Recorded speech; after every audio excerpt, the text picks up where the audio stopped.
My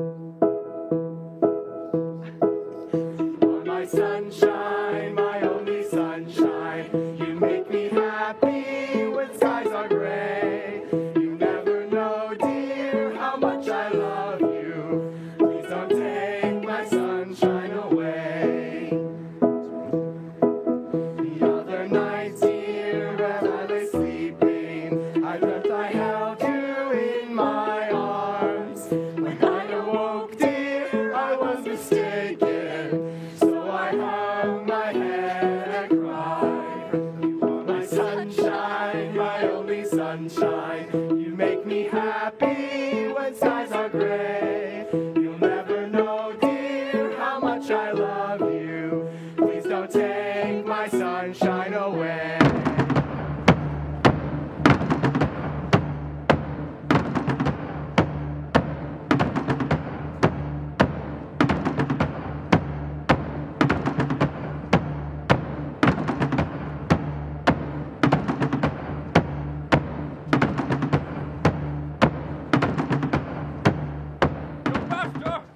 Young master! As I remember, Adam, it was upon this fashion bequeathed me by will, but poor 1,000 crowns, and, as thou sayest, charged my brother upon his blessing to breed me well.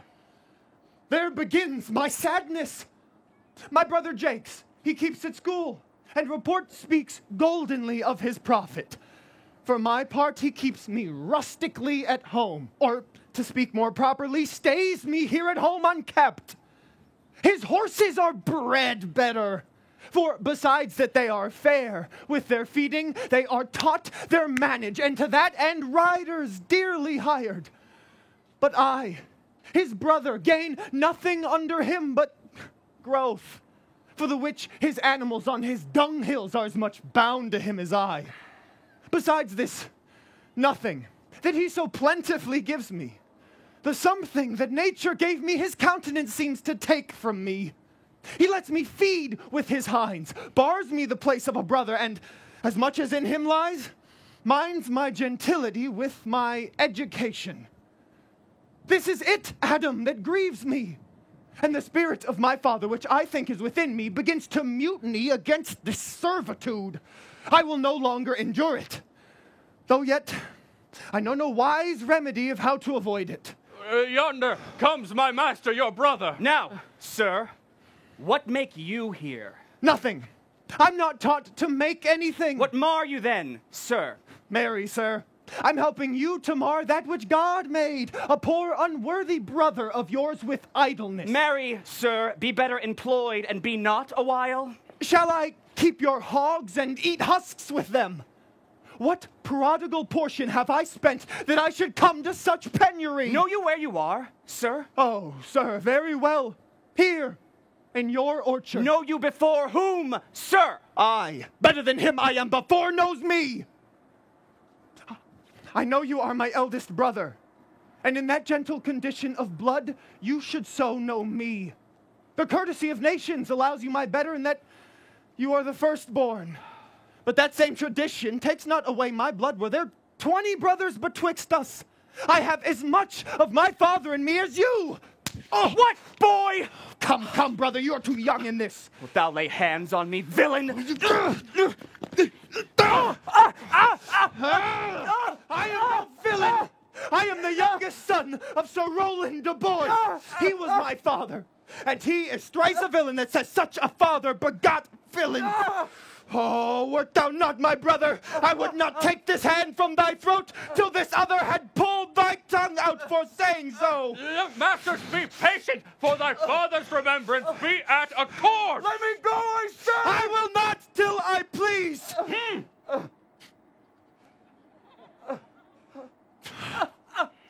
You shall hear me. My father charged you in his will to give me good education. You have trained me like a peasant. The spirit of my father grows strong in me, and I will no longer endure it. Therefore, allow me such exercises as may become a gentleman. Or give me the poor a lottery my father left me by testament. With that, I will go and buy my fortune. And what wilt thou do? Beg when that is spent? Well, sir, get you in. I will not long be troubled by you. You shall have some part of your will. I pray you leave me. I will no further offend you than becomes me for my good. And get you with him, you old dog! Old dog, is this my reward?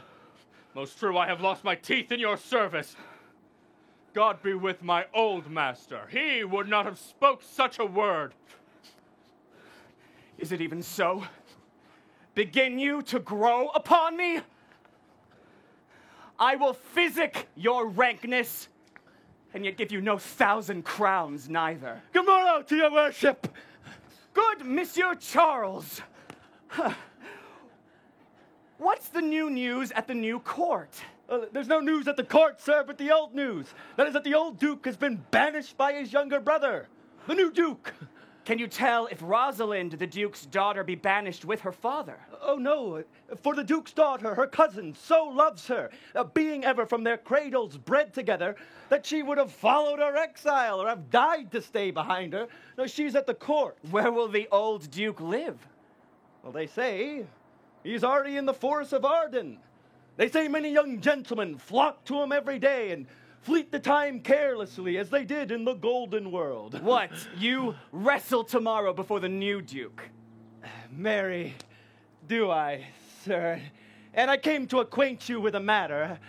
I am given, sir, secretly, to understand that your younger brother, Orlando, hath a disposition to come in disguise against me to try a fall. Tomorrow, sir, I wrestle for my credit, and he that escapes me without some broken limb shall acquit him well. Your brother is but young and tender, and for your love I would be loath to foil him, as I must for my own honor if he come in. Therefore, for your love, I came hither to acquaint you with all, that either you might stay him from his intendment, or else brook such disgrace, well as he shall run into, in that it is a thing of his own search and altogether against my will. Charles, I thank thee for thy love to me, which thou shalt find I will most kindly requite. I had myself notice of my brother's purpose herein. I'll tell thee, Charles, it is the stubbornest young fellow of France, full of ambition, and envious emulator of every man's good parts, a secret and villainous contriver against me, his natural brother. Therefore, use thy discretion. I had as lief thou didst break his neck as his finger, and thou wert best look to it, for I assure thee, and almost with tears I speak it, there is not one so young and so villainous this day living. I speak but brotherly of him. But should I anatomize him to thee as he is, I must blush and weep, and thou must look pale and wonder. I am heartily glad I came hither to you. If he come tomorrow, I'll give him his payment. If ever he go alone again, I'll never wrestle for prize more. And so God keep your worship. Farewell, good Charles. Now will I stir this gamester. I hope I shall see an end of him, for my soul, yet I know not why, hates nothing more than he. I pray thee, Rosalind, sweet my coz, be merry. Dear Celia, I show more mirth than I am mistress of. And would you yet I were merrier? Unless you could teach me to forget a banished father, you must not learn me how to remember any extraordinary pleasure. Herein I see thou lovest me not with the full weight that I love thee. If my uncle, thy banished father, had banished thy uncle, the Duke, my father, so hadst thou still been with me, I could have taught my love to take thy father for mine. So wouldst thou, if the truth of thy love to me were so righteously tempered as mine is to thee. Well, I will forget the condition of my estate to rejoice in yours. You know my father hath no child but I, nor none is like to have, and when he dies, thou shalt be his heir. For what he hath taken away from thy father perforce, I will render thee again in affection. By mine honor I will. And when I break that oath, let me turn monster. Therefore, my sweet Rose, my dear Rose, be merry. From henceforth I will, cuz. And devise sport. Oh. Let me see. What think you of falling in love? Oh, marry, I prithee do. Oh, to make sport withal. But love no man in good earnest, no further in sport, neither than with the safety of a pure blush thou mayest in honor come off again. What shall be our sport then? Let us sit and mock the good housewife Fortune from her wheel, that her gifts may henceforth be bestowed equally. I would we could do so, for her benefits are mightily misplaced, and the bountiful blind woman doth most mistake in her gifts to women. 'Tis true. For those that she makes fair, she scarce makes honest. And those that she makes honest, she makes very ill-favoredly. Nay, now thou goest from Fortune's office to Nature's. Fortune reigns in gifts to the world, not in the lineaments of nature. No, when nature hath made a fair creature, may she not by fortune fall into the fire? Though nature hath given us the wit to flout at fortune, hath not fortune sent in this fool to cut off the argument? Indeed, there is fortune too hard for nature, when fortune makes nature's natural the cutter off of nature's wit. Peradventure, this is not fortune's work neither, but nature's, who perceiveth our natural wits too dull to reason of such goddesses, and hath sent in this natural for our whetstone. For always the dullness of the fool is the whetstone of the wits. How now, wit? Whither wander you? Mistress, you must come away to your father. Well, you made the messenger? No, by mine honor. But I was bid to come for you. Where learned you that oath, fool? Of a certain knight that swore by his honor that the pancakes were good and the mustard was not. Now, I stand to it, the pancakes were not and the mustard was good. And yet was not this knight forsworn? How prove you that in the great heap of your knowledge? Ay, marry, now unmuzzle your wisdom. Stand you both forth. Oh. Stroke your chins and swear by your beards that I am a knave. By our beards, if we had them, thou art. By my knavery, if I had it, then I am. But if you swear by that is not, you are not forsworn. No more was this knight swearing by his honor, for he never had any. Or if he had, he swore it away before ever he saw those pancakes or that mustard. I prithee, who is it that thou meanest? One that old Frederick, your father, loves. My father's love is enough to honor him enough. Speak no more of him. You'll be whipped for taxation one of these days. The more pity, then, that fools may not speak wisely what wise men do foolishly. You say is true, for since the little wit that fools have was silenced, the little foolery that wise men have doth make a great show. Here comes Monsieur Lebeau. Bonjour, Monsieur Lebeau. What's the news? Fair princess, you have lost much good sport. Sport? What color? What color, madam? Why, how shall I answer you? As wit and fortune would. Or as the destinies decree. Oh, well said. That was laid on with a trowel. Nay, if I keep not my rank. Thou losest thy old smell. You amaze me, ladies. I would have told you of good wrestling which you have lost the sight of. Yet tell us the manner of the wrestling.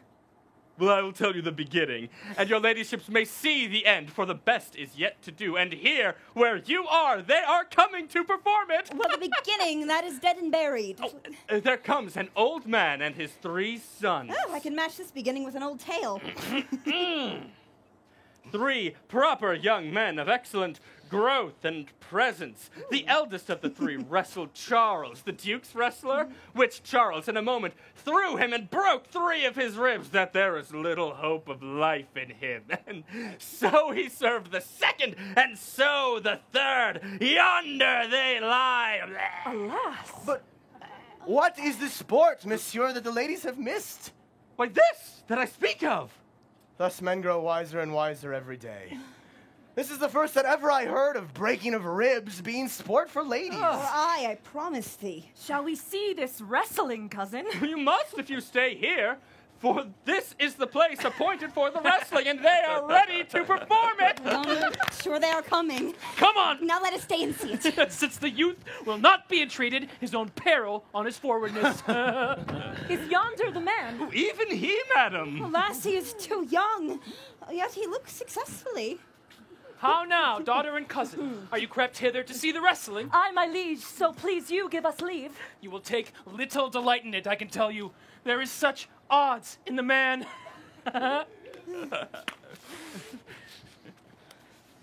Young sir,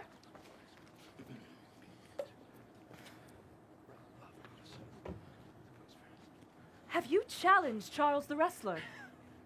No, fair princess. He is the general challenger. I come but in as others do, to try with him the strength of my youth. Young gentleman, your spirits are too bold for your years. You have seen cruel proof of this man's strength. If you saw yourself with your eyes or knew yourself with your judgment, the fear of your adventure would counsel you to a more equal enterprise. We pray you, for your own sake, to embrace your own safety and give over this attempt. Do, young sir. Your reputation shall not therefore be misprized. We will make it our suit to the Duke, that the wrestling might not go forward. I beseech you, punish me not with your hard thoughts, but let your fair eyes and gentle wishes go with me to my trial, wherein, if I be foiled, there is but one shamed that was never gracious, if killed, but one dead that is willing to be so. I shall do my friends no wrong, for I have none to lament me. The world no injury, for in it I have nothing. Only in the world I fill up a place, which may be better supplied when I have made it empty.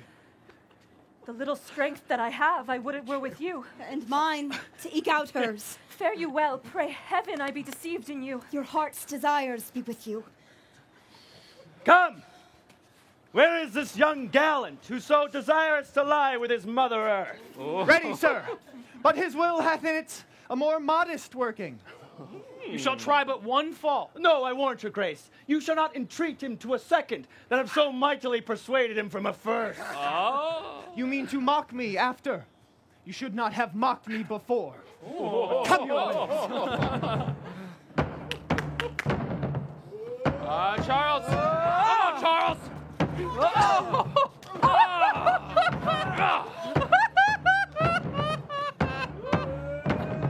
Come on. Now, yeah. Careful. Come on, Charles. Excellent young man! Would I were invisible to catch the strong fellow by the leg. Oh, be wary, you. Be wary.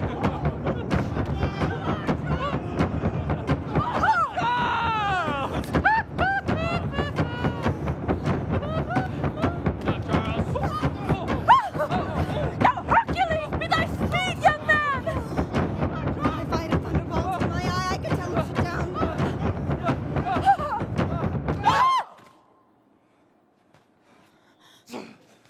No more. No more. Yes, I beseech your grace, I am not yet well breathed. How dost thou, Charles? He cannot speak, my lord. Bear him away.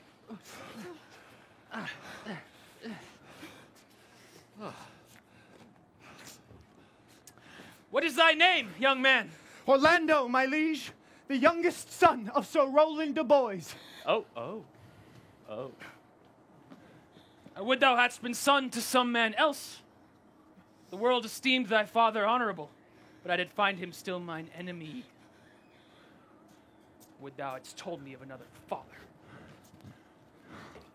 Were I my father, cause would I do this? I am more proud to be Sir Roland's son, his youngest son, and would not change that calling to be adopted heir to Frederick. My father loved Sir Roland as his soul, and all the world was of my father's mind. Had I before known this young man his son, I should have given him tears unto entreaties, ere he should thus have ventured. Gentle cousin, let us go thank him and encourage him. My father's rough and envious disposition sticks me at heart. Sir, you have well deserved. If you do but keep your promises in love, but justly as you have exceeded all promise, your mistress shall be happy. Gentlemen, Wear this for me.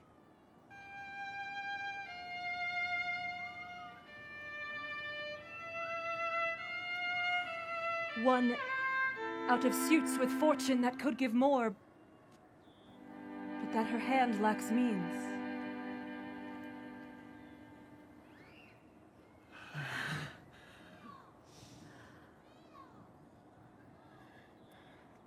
Will you go, cuz?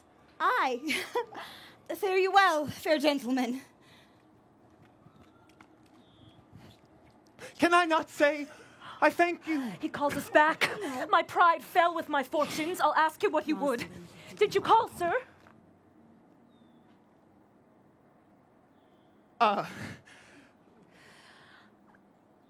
Sir, you have wrestled well and overthrown more than your enemies.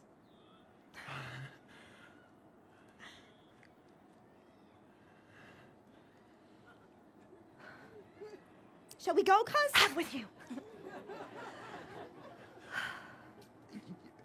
Fare you well.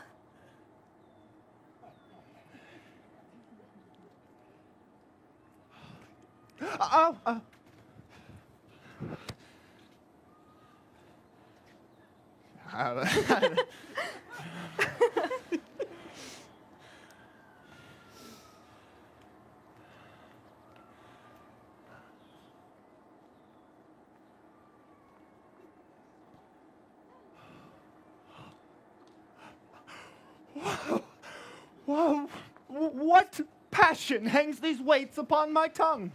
I cannot speak to her, yet she urged conference. Oh, Orlando, thou art overthrown. Or Charles, or something weaker masters thee. Good sir, I do in friendship counsel you to leave this place.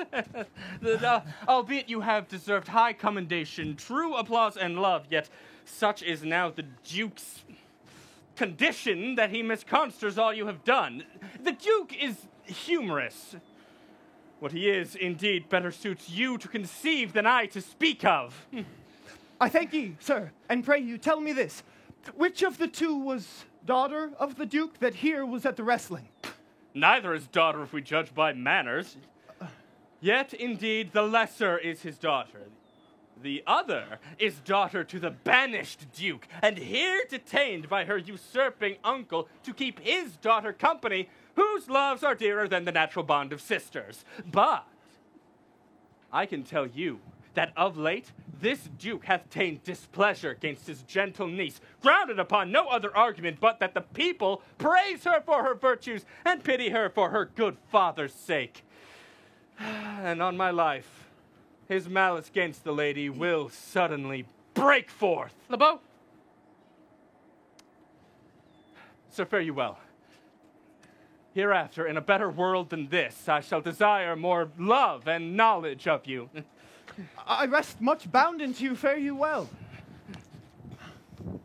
Thus must I from the smoke into the smother, from tyrant Duke unto tyrant brother. Heavenly Rosalind.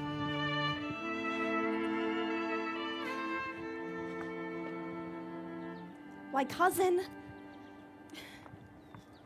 Why, Rosalind. Cupid have mercy, not a word. Not one to throw at a dog. No, thy words are too precious to be cast away upon curs. Throw some of them at me. Come, lame me with reasons. Then were there two cousins laid up, when the one should be lamed with reasons, and the other mad without any. But is all this for your father? No. Some of it is for my child's father. Oh! How full of briars is this working day world! No, they are but birds, cousin, thrown upon thee in holiday foolery. If we walk not in the trodden paths, our very petticoats will catch them. I could shake them off my coat. These burrs are in my heart. Hem them away. I would try if I could cry, "Ahem," and have him.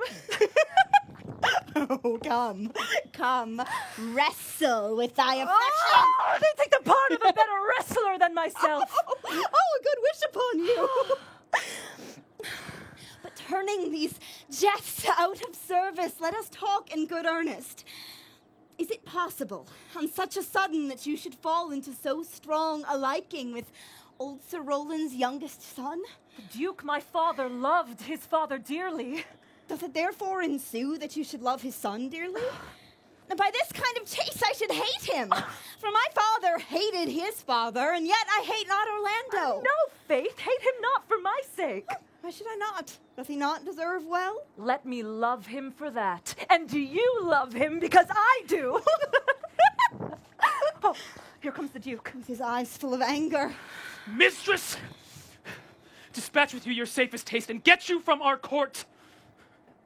Me, uncle? You, cousin! Within these 10 days, if thou beest found so near our public court as 20 miles, thou diest for it. I do beseech your grace. Never so much as in a thought unborn did I offend your highness. Thus do all traitors. If their purgation did consist in words, they are as innocent as grace itself. Let it suffice thee that I trust thee not. Yet your mistrust cannot make me a traitor. Tell me whereon the likelihood depends. Thou art thy father's daughter. There's enough. So was I when your highness took his dukedom.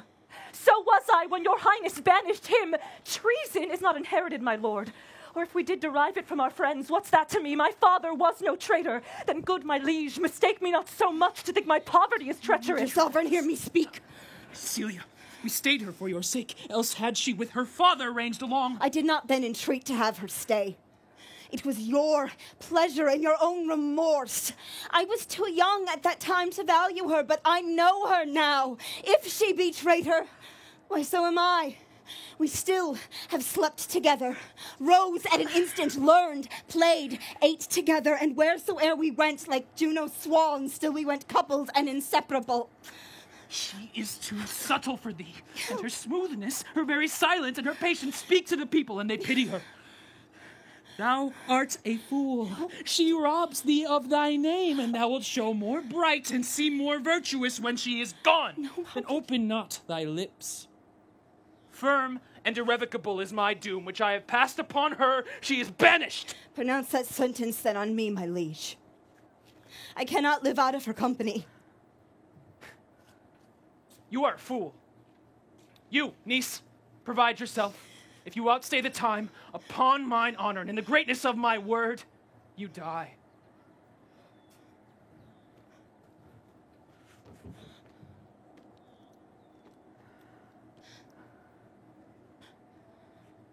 Oh, my poor Rosalind, whither wilt thou go? Without change, fathers, I will give thee mine. I charge thee, be thou not more grieved than I am. I have more cause. Thou hast not, cousin, prithee be cheerful. Knowest thou not the Duke hath banished me, his daughter? That he hath not. No, hath not. Rosalind then lacks the love which teacheth thee that thou and I am one. Shall we be sundered? Shall we part, sweet girl? No. Oh, let my father seek another heir. Therefore devise with me how we may fly, whither to go and what to bear with us, and do not seek to take your change upon you, to bear your griefs yourself and leave me out, for by this heaven, now at our sorrows pale, say what thou canst, I will go along with thee. Why, whither shall we go? To seek my uncle in the forest of Arden. Alas, what danger will it be to us, maids as we are, to travel forth so far? Beauty provoketh thieves sooner than gold. I'll put myself in poor and mean attire, and with a kind of umber smirch my face. The like do you. So shall we pass along and never stir assailants. Were it not better, because that I'm more than common tall, that I did suit me all points, like a man? A gallant curtle axe upon my thigh, a boar spear in my hand, and in my heart lie there what hidden women's fear their will. We'll have a swashing and a martial outside, as many other mannish cowards have it to outface it with their semblances. What shall I call thee when thou art a man? I'll have no worse a name than Jove's own page, and therefore look you call me Ganymede. But what will you be called? Something that hath a reference to my state. No longer Celia, but Aliena. But cousin, what if we essayed to steal the clownish fool out of your father's court? Would he not be a comfort to our travel? He'll go along all the wide world with me. Leave me alone to woo him. Now let's away. Let's get our jewels and our wealth together. Devise the fittest time and safest way to hide us from pursuit that will be made after my flight. Now go we in content to liberty and not to banishment.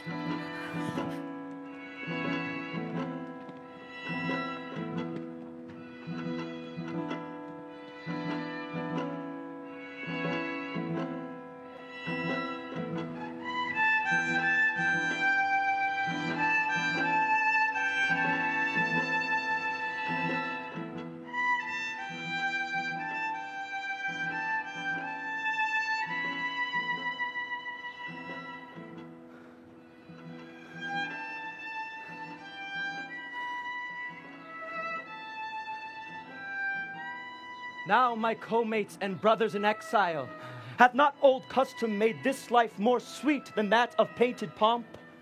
Are not these woods more free from peril than the envious court? Here, feel we not the penalty of Adam, the churlish chiding of the winter's wind, which when it bites and blows upon my body, even till I shrink with cold, I smile and say, this is no flattery. These are counselors that feelingly persuade me what I am. Sweet are the uses of adversity. And this our life, exempt from public haunt, finds tongues in trees, the books in running brooks, sermons in stones, and good in everything. I would not change it. Happy is your grace that can translate the stubbornness of fortune into so quiet and so sweet a style. Come, shall we go kill us venison? And yet it irks me. The poor dappled fools should in their own confines, with forked heads, have their round haunches gored. Indeed, my lord. The melancholy Jaques grieves at that, and in that kind swears you do more usurp than doth your brother that hath banished you. Today, my lord of Amiens and myself did steal behind him as he lay along under an oak, whose antique root peeps out upon the brook that brawls along this wood, to the which place a poor sequestered stag, that from the hunter's aim had ta'en a hurt, did come to languish. And indeed, my lord, the wretched animal heaved forth such groans that their discharge did stretch his leathern coat. But what said Jaques? Did he not moralize the spectacle? Oh, yes. Into 1,000 similes. Anon, a careless herd, full of the pasture, jumps along by him and never stays to greet him. "Aye," quoth Jaques, "sweep on, you fat and greasy citizens, 'tis just the fashion. Wherefore do you look upon that poor and broken bankrupt there?"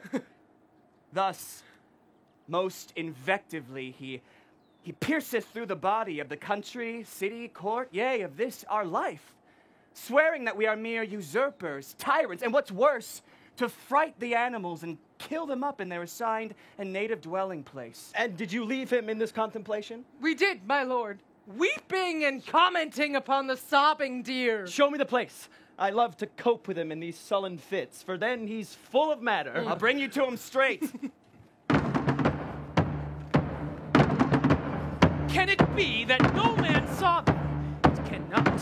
Some villains of my court are of consent and sufferance in this. My lord, the Roynish clown at whom so oft your grace was wont to laugh is also missing. Hesperia, the princess gentlewoman, confesses that she secretly overheard your daughter and her cousin much commend the parts and graces of the wrestler that did but lately foil the sinewy Charles, and she believes wherever they are gone, that youth is surely in their company. Send to his brother. Fetch that gallant hither. If he be absent, bring him to me. I'll make him find him. Do this suddenly, and let not search and inquisition quail to find again these foolish runaways.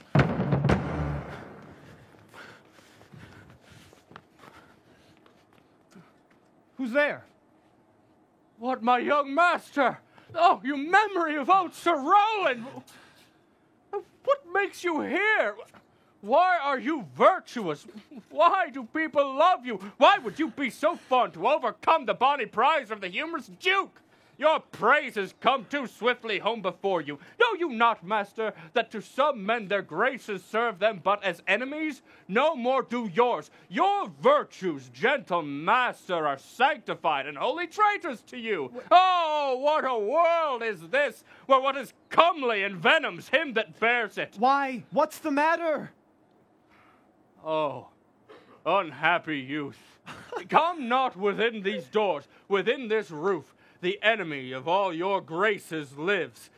Your brother, no brother, yet the son, yet not the son. I will not call him son of him I was about to call his father, hath heard your praises, and this night means to burn the lodging which you used to lie, and you within it. If he fail at this, he has other means to cut you off. I have overheard him at his practices. This is no place. This house is a butchery. Abhor it, fear it, do not enter it. Why, whither, Adam, wouldst thou have me go? No matter whither, so you come not here. What? Wouldst thou have me go and beg my food? Or with a base and boisterous sword enforce a thievish living on the common road? I will rather subject me to the malice of a diverted blood and bloody brother. Yeah, but do not so. I have 500 crowns, the thrifty hire I did save under your father, which I did store to be my foster nurse, when service in my old limbs lies lame. Here is the gold, and all this I give you. Let me be your servant. Though I look old, yet am I strong, and lusty.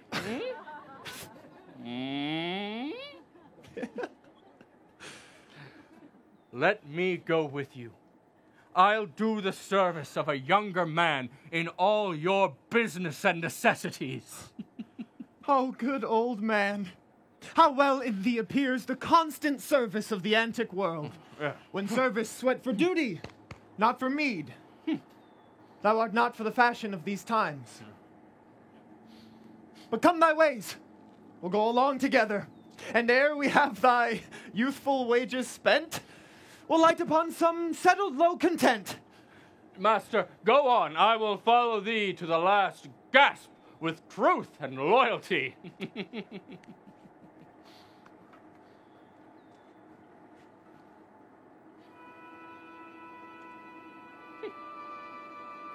From 17 years until now almost 80, here lived I, yet live here no more. At 17 years, many their fortune seek, but at 80, it is too late a week. Yet, fortune cannot recompense me better than to die well, and not my master's debtor.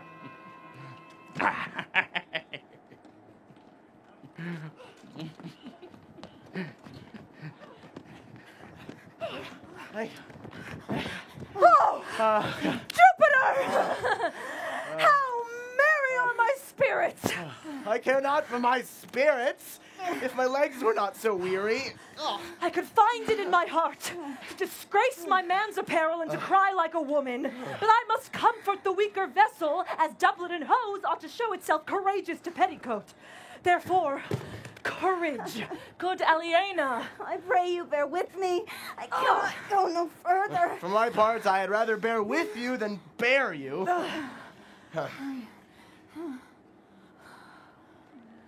Well, this is the forest of Arden. Aye. Now am I in Arden. Oh. When I was at home, I was in a better place. But fools must be contented. Aye, be so, good Touchstone. No, Corin, no! That is the way to make her scorn you still. Oh, Corin, if thou knewst how I do love her! I partly guess, for I have loved ere now. No, Corin, being old thou canst not guess. Though in thy youth thou wast as true a lover as ever sighed upon a midnight pillow. But if thy love were ever like to mine, as I'm sure did no man ever love so, how many actions most ridiculous hast thou been drawn into by thy fantasy? Into 1,000 that I have forgotten. Oh, thou hast then ne'er loved so heartily. If thou rememberest not the slightest folly that ever love did make thee run into, thou hast not loved. Or if thou hast not sat, as I do now, wearying thy hearer in thy mistress' praise, thou hast not loved. Or if thou hast not broke from company abruptly, as my passion now makes me, thou hast not loved. Oh!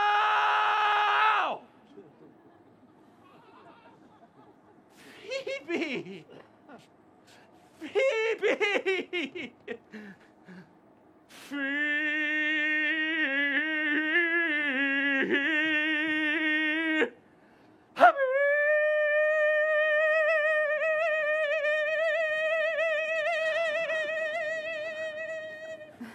Alas! Poor shepherd, searching of thy wound, I have by hard adventure found mine own. And I mine. I remember when I was in love, I broke my sword upon a stone and bid him, "Yah, take that," for coming a night to Jane's smile. And I remember the kissing of her batlet and the cow's dugs her pretty chapped hands had milked withal. We that are true lovers run into strange capers. And as all is mortal in nature, so is all nature in love mortal in folly. Thou speakest wiser than thou art ware of. Nay, I shall ne'er beware my own wit till I break my shins against it. Oh, Jove, Jove, this shepherd's passion is much upon my fashion. And I mine, but it grows something stale with me. I pray you, one of you question yon man if he for gold will give us any food. I faint almost to death. Holla, you clown! Peace, fool, he's not thy kinsman. Who calls? Your betters, sir. Else are they very wretched. Peace!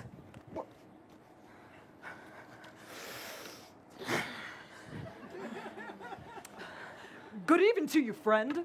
And to you, gentle sir. To you all. I prithee, shepherd, if that love or gold can in this desert place buy entertainment, bring us where we may rest ourselves and feed. Here's a young maid with travel much oppressed and faints for succor. Fair sir, I pity her, and wish for her sake more than for mine own my fortunes were more able to relieve her. But I am shepherd to another man, and do not shear the fleeces that I graze.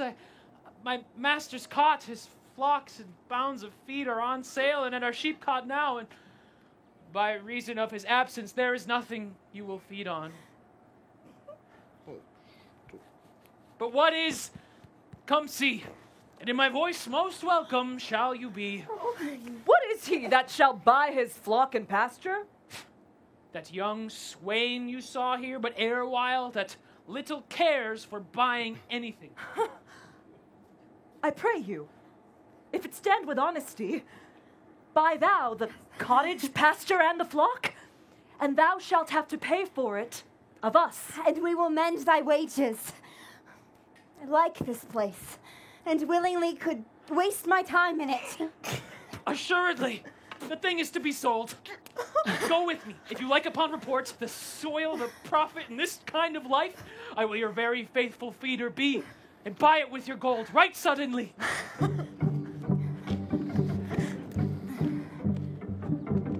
Under the greenwood tree, who loves to lie with me and turn his merry note unto the sweet bird's throat. Come hither, come hither, come hither. Here shall we see no enemy but winter and rough weather.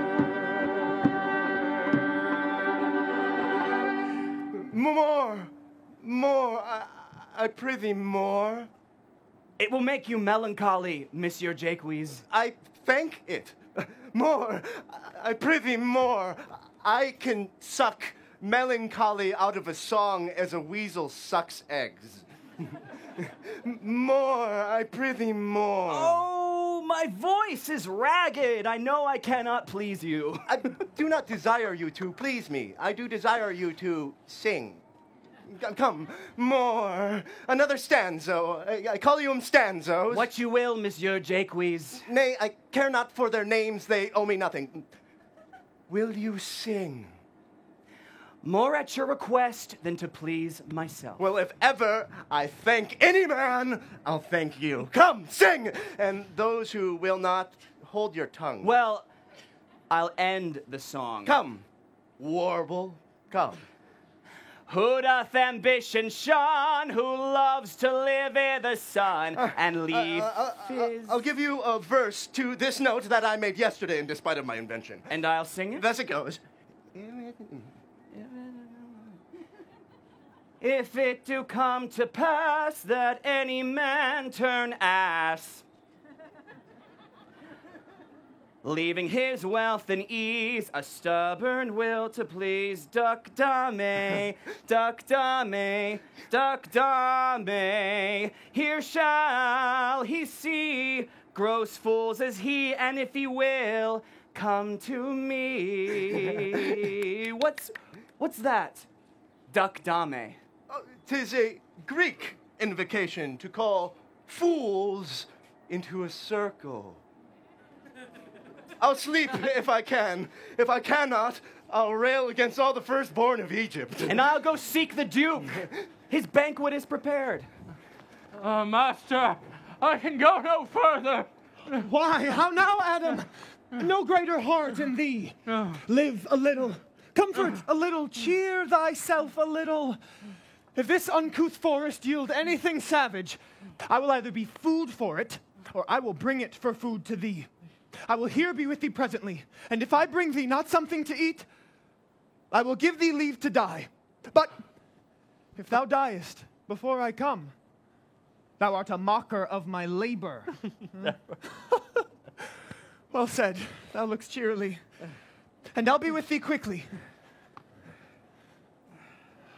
Yet thou liest in the bleak air. Come, I will bear thee to some shelter, and thou shalt not die for lack of a dinner if there live anything in this desert. Cheerily, good Adam. I think he'd be transformed into a beast, for I can nowhere find him like a man. My lord, he is but even now gone hence. Oh, go seek him. Tell him I would speak with him.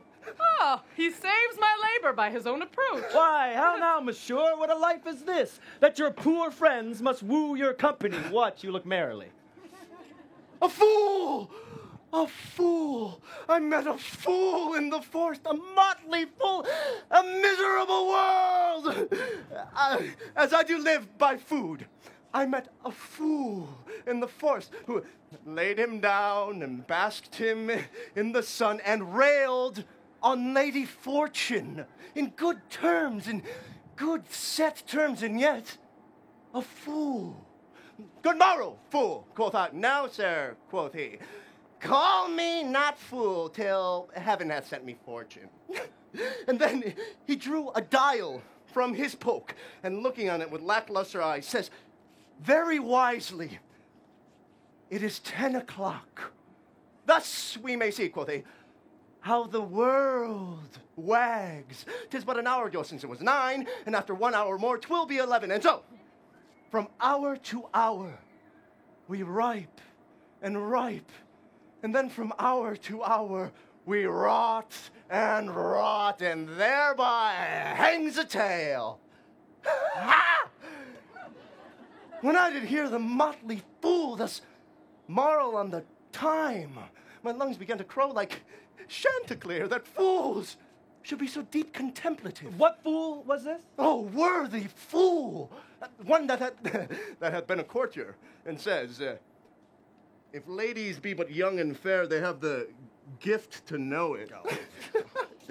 And in his brain, which is as dry as the remainder biscuit after a voyage, he has strange places crammed with observation, the which he vets in mangled forms. Oh, that I were a fool. I am ambitious for a motley coat. Thou shalt have one. It is my only suit. Go. Provided that you weed your better judgments of all opinion that grows rank in them, that I am wise. I must have liberty with all, as large a charter as the wind, to blow on whom I please. For so fools have. Invest me in my motley. Give me leave to speak my mind, and I will through and through cleanse the foul body of the infected world, if they will patiently receive my medicine. Fie on thee, I know what thou wouldst do. What? For a counter, would I do but good? Most mischievous foul sin in chiding sin. For thou thyself hast been a libertine, as sensual as the brutish sting itself, and all the embossed sores and headed evils that thou with license of free foot hast caught, would thou disgorge into the general world. Why? What is he of basest function that says his bravery is not on my cost, thinking that I mean him, but therein suits his folly to the metal of my speech? There then, how then, what then? Let me see wherein my tongue hath wronged him. If it do him right, why then he hath wronged himself. If he be free, why then my taxing like a wild goose flies unclaimed of any man. Forbear, and need no more. Why, I have et none yet. Nor shalt not till necessity be served. Of what kind shall this cock come of? Art thou thus boldened, man, by thy distress? Or else a rude despiser of good manners, that in civility thou seems so empty? You touched my vein at first. The thorny point of bare distress hath ta'en from me the show of smooth civility. Yet am I inland bred, and know some nurture. But forbear, I say! He dies that touches any of this fruit, till I and my affairs are answered. And you will not be answered with reason. I must die. What would you have? Your gentleness shall force, more than your force, move us to gentleness. I almost die for food, and let me have it! Well, sit down and feed, and welcome to our table. Speak you so gently? Pardon me. I pray you. I thought that all things had been savage here. Therefore put I on the countenance of stern commandment. But whate'er you are, if ever sat at any good man's feast, if ever from your eyelids wiped a tear, and know what 'tis to pity, and be pitied, let gentleness my strong enforcement be. True is it that we have seen better days, and sat at good men's feasts, and wiped our eyes of drops that sacred pity hath engendered. Therefore sit you down in gentleness, and take upon command what help we have, that to your wanting may be ministered. Then but forbear your food a little while, whilst like a doe I go and find my fawn and give it food. There is an old poor man who after me hath many a weary step limped in pure love, until he be first sufficed, oppressed with two weak evils, age and hunger. I will not touch a bit. Go, find him out, and we will nothing waste till you return. I thank ye, and be blessed for your good comfort.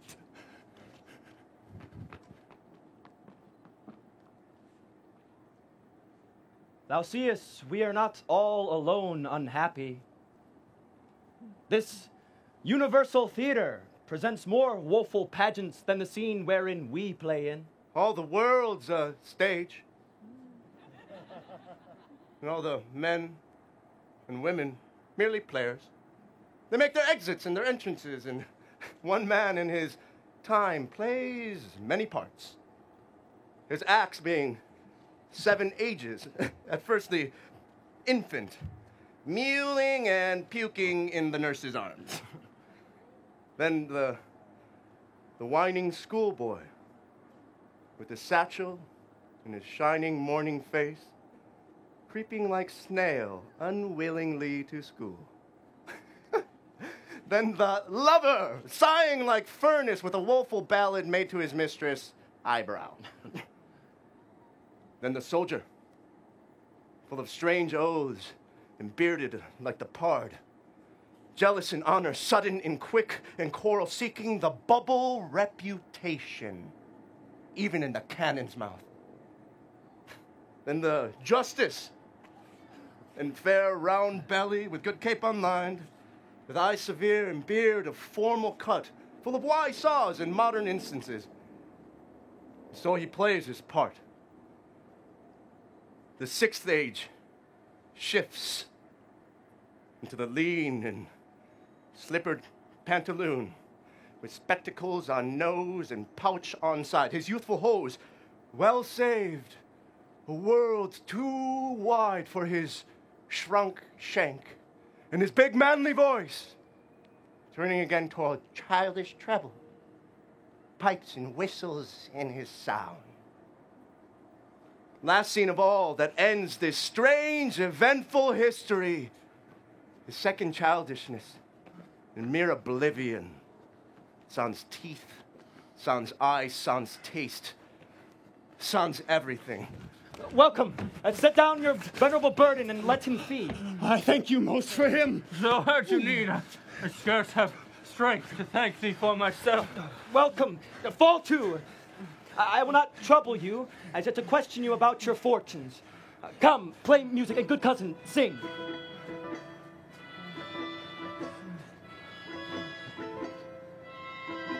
Blow, blow the winter wind.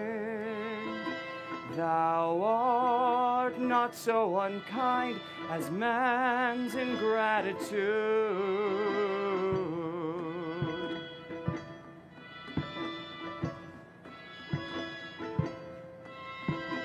Thy tooth is not so keen because thou art not seen. Although thy breath be rude, hey ho, sing hey ho, unto the green holly. Most friendship is feigning, most loving mere folly. Then hey ho, the holly, this life is most jolly. If that you were the good Sir Roland's son, as you have whispered faithfully you were, be truly welcome hither. I am the Duke that loved your father. The residue of your fortune go to my cave and tell me. Good old man, thou art right welcome, as thy master is. Support him by the arm, and give me your hand, and let me all your fortunes understand. Freeze, freeze, thou bitter sky, that doth not bite so nigh as benefits forgot. Though thou the waters warp, thy sting is not so sharp. As friend remembered not. Hey ho, sing hey ho, unto the green holly. Most friendship is feigning, most loving near folly.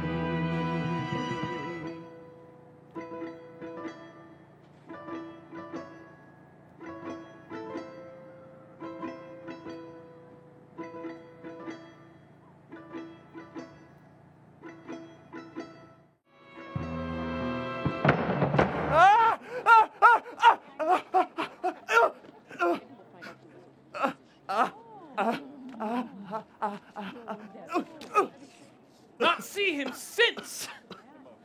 Sir, that cannot be. But were I not the better part made mercy, I should not seek in absent argument of my revenge, thou present. But look to it. Find out thy brother, wheresoe'er he is. Seek him with candle. Bring him dead or living. Thy lands and all things that thou dost call thine, worth seizure do we seize into our hands, till thou canst quit thee of thy brother's mouth of what we think against thee. Oh, that your highness knew my heart in this. I never loved my brother in my life.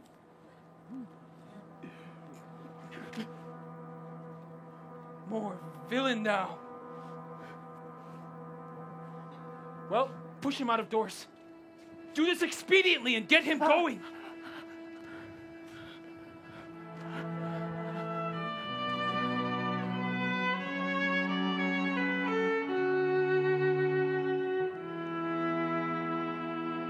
Hang there my verse, in witness of my love. And thou, thrice crowned queen of night, survey with thy chaste eye from thy pale sphere above thy huntress's name that my full life doth sway. Oh, Rosalind! These trees shall be my books, and in their barks my thoughts I'll character, that every eye which in this forest looks shall see thy virtue witnessed everywhere. Run, run, Orlando, carve on every tree the fair, oh, the chaste and unexpressive she.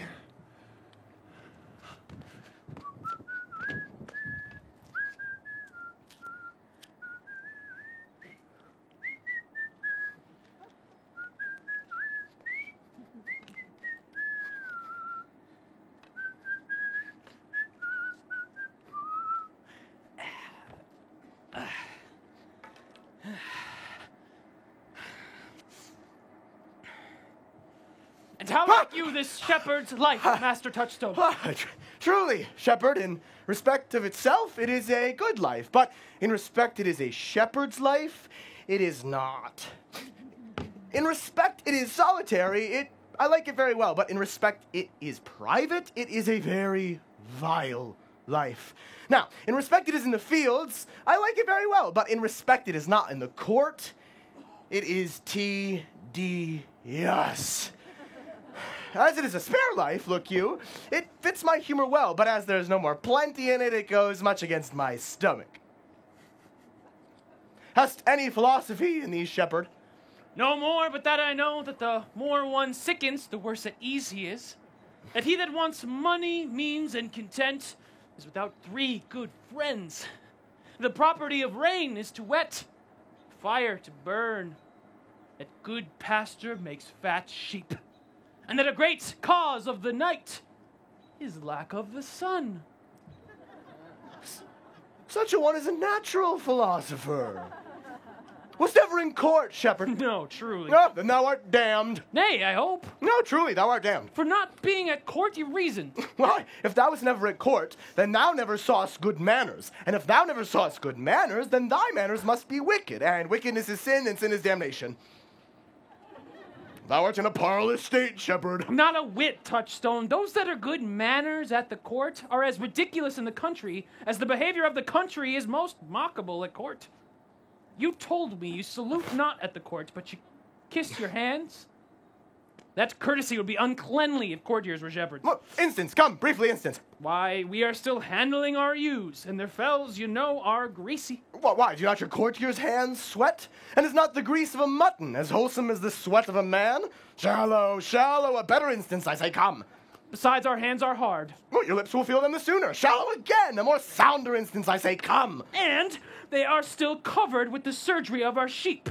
And would you have us kiss tar?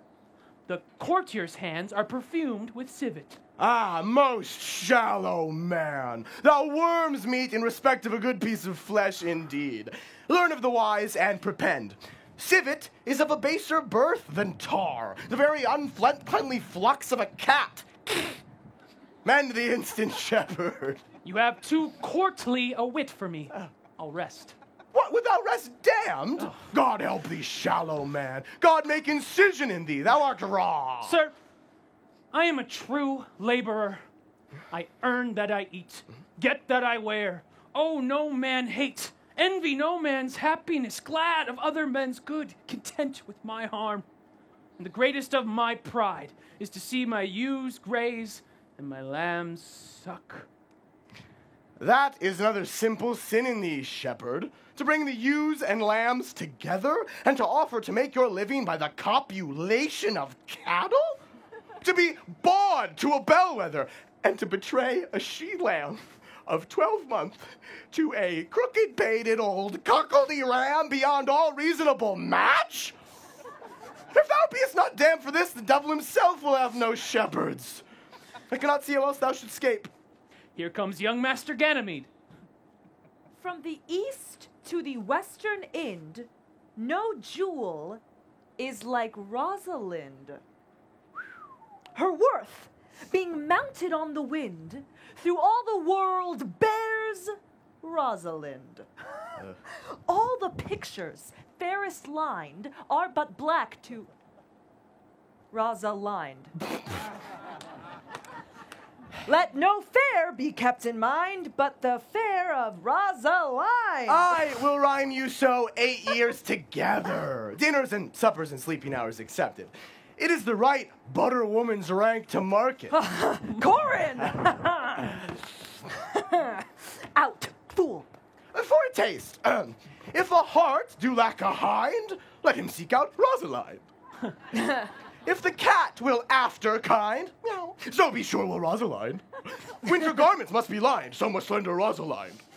He that reaps must sheaf and bind, and then to court with Rosaline. Sweetest nut hath sourest rind, and such a nut is Rosaline.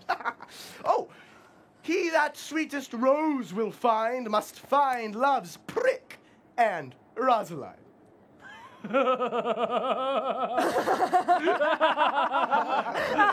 Such is the very false gallop of verses. Why do you infect yourself with them? Peace, you dull fool. I found them on a tree. Oh, truly the tree yields bad fruit. Peace. Oh, here comes my sister reading. Stand aside. No, tongues I'll hang on every tree that shall civil saying show. But upon the fairest boughs, or at every sentence end, will I Rosalind. Oh, most gentle pulpiter! What tedious homily of love have you wearied your parishioners withal, and never cried, have patience, good people? Oh, no.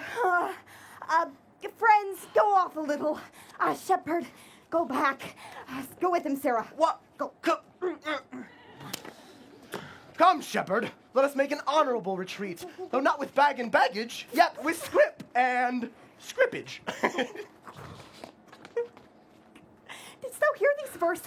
Yes, I heard them all, and more too, for some of them had in them more feats than the verses could bear. But didst thou hear, without wondering, how thy name should be hanged and carved upon these trees? I was 7 of the 9 days out of the wonder before you came. Trow you who hath done this? Is it a man? And a chain that you once wore about his neck? Change you color? I prithee who? Lord, it is a hard matter for friends to meet, but mountains may be removed with earthquakes and so encounter. Nay, but who is it? Is it possible? Nay. I prithee now with most petitionary vehemence, tell me who it is. Oh, wonderful, wonderful. Oh, and most wonderful, wonderful. Oh, and yet again wonderful, and after that, out of all hooping. Good my complexion! Dost thou think, though I am caparisoned like a man, I have a doublet and hose in my disposition? 1 inch of delay more is a Southsea of discovery. I prithee, tell me who it is quickly, and speak apace. I would thou couldst stammer, that thou mightst pour this concealed man out of thy mouth, as wine comes out of a narrow-mouthed bottle, either too much at once or none at all. I prithee, take the cork out of thy mouth, that I may drink thy tidings. So you may put a man in your belly. Is he of God's making? Oh, what manner of man is his head worth a hat or his chin worth a beard? Nay, he hath but a little beard. Why, God will send him more if the man be thankful. Let me stay the growth of his beard, if thou delay me not the knowledge of his chin. It is young Orlando that tripped up the wrestler's heels in your hearts both in an instant. Nay, but the devil take mocking, speak, sad brow and true maid. Faith, cuz, 'tis he. Orlando. Alas, the day! What shall I do with my doublet and hose? What What did he when thou sawest him? What said he? How looked he? Where and went he? What makes he here? Did he ask for me? Where remains he? How parted he with thee? When shalt thou see him again? Answer me in one word. You must borrow me Gargantua's mouth first. It is a word too large for any mouth of the sage's size. But doth he know that I am in this forest? Oh, and in man's apparel? Looks he as freshly as he did the day he wrestled. Oh, it is as easy to count atomies as to resolve the propositions of a lover. But take a taste of my finding him, and relish it with good observance. I found him under a tree like a dropped acorn. It may well be called Jove's tree when it drops forth such fruit. Give me audience, good madam. Proceed. There he lay, stretched along like a wounded knight. That would be pity to see such a sight. It well becomes the ground. Cry holla to thy tongue, I prithee, it curvets unseasonably. He was fashioned like a hunter. And ominous! He comes to kill my heart. I would sing my song without a burden. That brings me out of tune. Do you not know I am a woman when I think I must speak? Sweet, say on. You bring me out. Many parts. Why am Soft comes I me not here. despised of Slink by many and note him. faces, eyes, and hearts, to have the touches dearest prized. Heaven should that she these gifts should have, and I to live and die her slave. I thank thee for thy company, but good faith, I had as lief been myself alone. And so had I. Yet for fashion's sake, I thank you too for your society. God be with you. Let's meet as little as we can. I do desire we may be better strangers. I pray you, mar no more trees with writing love songs in their barks. I pray you, mar no more of my verses with reading them ill-favoredly. Rosalind is your love's name. Yes, just. I do not like her name. There was no thought of you when she was christened. Of what stature is she of? Oh, just as high as my heart. You are full of pretty answers. You have a nimble wit. Will you sit down with me, and we two will rail against our mistress, the world, and all our misery? I will chide no breather in the world but myself, against whom I know most faults. The worst fault you have is to be in love. To the fault I would not change for your best virtue. I am weary of you. By my troth, I was looking for a fool when I found you. He is drowned in the brook. Look but in, and you shall see him. There shall I see mine own figure. Which I take either to be a fool or a cipher. I'll tarry no longer with you. Farewell, good Signor Love. I am glad of your departure. Adieu, good Monsieur Melancholy. I will speak to him like a saucy lackey, and under that habit, play the knave with him. Do you hear, Forster? Very well. What would you? I pray you. What is the clock? You should ask me what time of day. There's no clock in the forest. Then there is no true lover in the forest. Else, sighing every minute and groaning every hour would detect the lazy foot of time as well as a clock. And why not the swift foot of time? Had not that been as proper? By no means, sir. Pardon.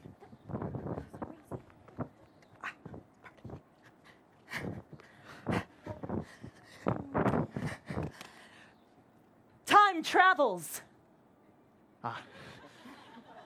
In diverse paces with diverse persons. I'll tell you who time ambles withal, who time trots withal, who time gallops withal, and who time stands still withal. I prithee, who doth he trot withal? Mary, he trots hard with a young maid. Between the contract of her marriage and the day it is solemnized, if the interim be but a sennight, time's pace is so hard that it seems the length of 7 years. Who ambles time withal? With a priest that lacks Latin and a rich man that hath not the gout. For the one sleeps easily because he cannot study, and the other lives merrily because he feels no pain. That time ambles withal.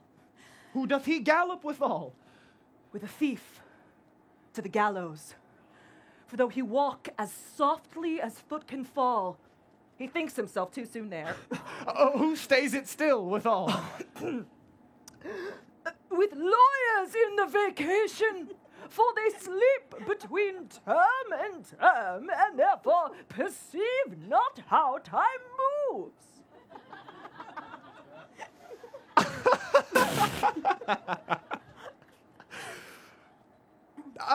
Where dwell you, pretty youth? With this shepherdess, my sister, here, in the skirts of the forest, as a fringe upon a petticoat. Are you native of this place? As the coney that you see dwell where she is kindled. Your accent is something finer than you could purchase in so removed a dwelling. I have been told so of many, but indeed, an old religious uncle of mine taught me how to speak, who was in his youth an inland man, one who knew courtship too well, for there he fell in love. I have heard him read many lectures against it, and I thank God I am not a woman to be touched with so many giddy offenses as he hath generally taxed their whole sex withal. Can you remember any of the principal evils that he laid to the charge of women? There were none principal. They were all like one another, as halfpence are, every one fault seeming monstrous till his fellow faults came to match it. I prithee, recount some of them. No. I will not cast my physic, but on those that are sick. There is a man haunts the forest, abuses our young plants with carving Rosalind in their barks, hangs odes upon hawthorns and elegies on brambles, all, forsooth, deifying the name of Rosalind. If I could meet that fancy monger, I would give him some good counsel, for he seems to have the quotidian of love upon him. I am that he that is so love-shaked. I pray you, tell me your remedy. They're none of my uncle's marks upon you. He taught me how to know a man in love, in which cage of rushes I'm sure you are not prisoner. What were his marks? A lean cheek, which you have not. A blue eye and sunken, which you have not. An unquestionable spirit, which you have not. A beard neglected, which you have not. But I pardon you for that, for simply your not having in beard as a younger brother's revenue. Then your hose should be ungartered, your bonnet unbanded, your sleeve unbuttoned, your shoe untied, and everything about you demonstrating careless desolation. But you are no such man. You are rather point device in your accoutrements, as loving yourself than seeming the lover of any other. Fair youth, I would I could make thee believe I love. Me, believe it. You may as soon make she that you love believe it, which I warrant she is apter to do than to confess she does. This is one of the points in which women still give the lie to their consciences. But, in good sooth, are you he that hangs the verses on the trees wherein Rosalind is so admired? I swear to thee, by the white hand of Rosalind, I am that he, that unfortunate he. But are you so much in love as your rhymes speak? Neither rhyme nor reason can express how much.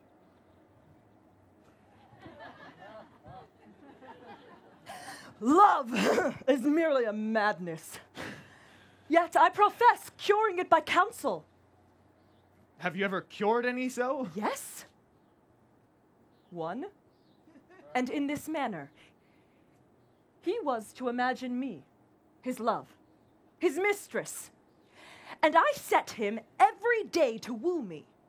At which time would I, being but a moonish youth, grieve, be effeminate, changeable, longing and liking, proud, fantastical, apish, shallow, inconstant, full of tears, full of smiles, For every passion, some thing, and for no passion, truly anything, as boys and women are for the most part cattle of this color, would now like him, now loathe him, then entertain him, then forswear him, now weep for him, then spit at him, that I drave my suitor from his mad humor of love to a living humor of madness, which was to forswear the full stream of the world and live in a nook merely monastic. And thus I cured him. And this way will I take upon me to wash your liver as clean as a sound sheep's heart, that there shall not be one spot of love in it. I would not be cured, youth.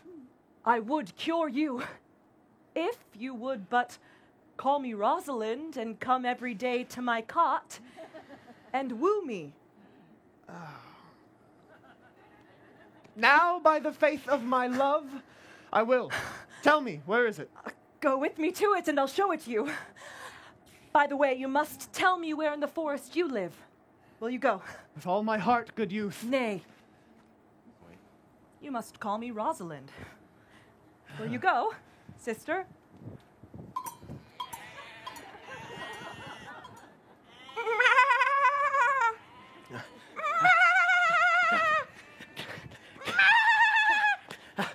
Come apace, good Audrey. I will fetch up thy goats, Audrey. What? And how, Audrey? Am I the man yet? Does my simple feature content you? Your features! Lord, warrant us what features! I am here with thee and thy goats as the most capricious poet. Honest Ovid was among the gods. Oh, knowledge ill inhabited, worse than Jove in a thatched house. Truly, I would the gods had made thee poetical. Oh, I do not know what poetical is. Is it honest in deed and word? Is it a true thing? No, truly, for the truest poetry is the most feigning, and lovers are given to poetry. And what they swear in poetry may be said as lovers they do feign. Do you wish then that the gods had made me poetical? I do, truly, for thou swearest to me thou art honest. Now, if thou wert a poet, I'd have some hope thou didst feign. Oh, would you not have me honest? No, truly. For to have, unless thou wert hard-favored, for to have honesty coupled to beauty is to have honey as sauce to sugar. A material fool. Well, I am not fair, and therefore I pray the gods make me honest. Truly, and to cast out honesty upon a foul slut is to put good meat into an unclean dish. I am not a slut. So I thank the gods I am foul. Well, praise be the gods for thy foulness. Sluttishness may come hereafter. But be it as it may be, I will marry thee. And to that end, I have been with Sir Oliver Martext, the vicar of the next village, who hath promised to meet me here at this place in the forest, and to couple us. I would fain see this meeting. Oh, well, the gods give us joy! Amen. No. A man may, if he were of a fearful heart, stagger in this attempt. For here we have no temple but the woods, no assembly but the horned beasts. But what though? Courage! Oh, here comes Sir Oliver. Good evening, good Master Oliver.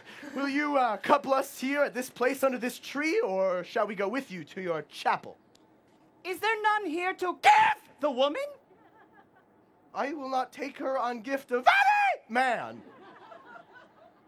Truly, she must be given, or the marriage is not lawful. Proceed, I'll give her. Oh, good even, good master. What you call it? How do you, sir? God healed you for your last company. You are very well met. I am very glad to see you. Oh, nay, pray be covered.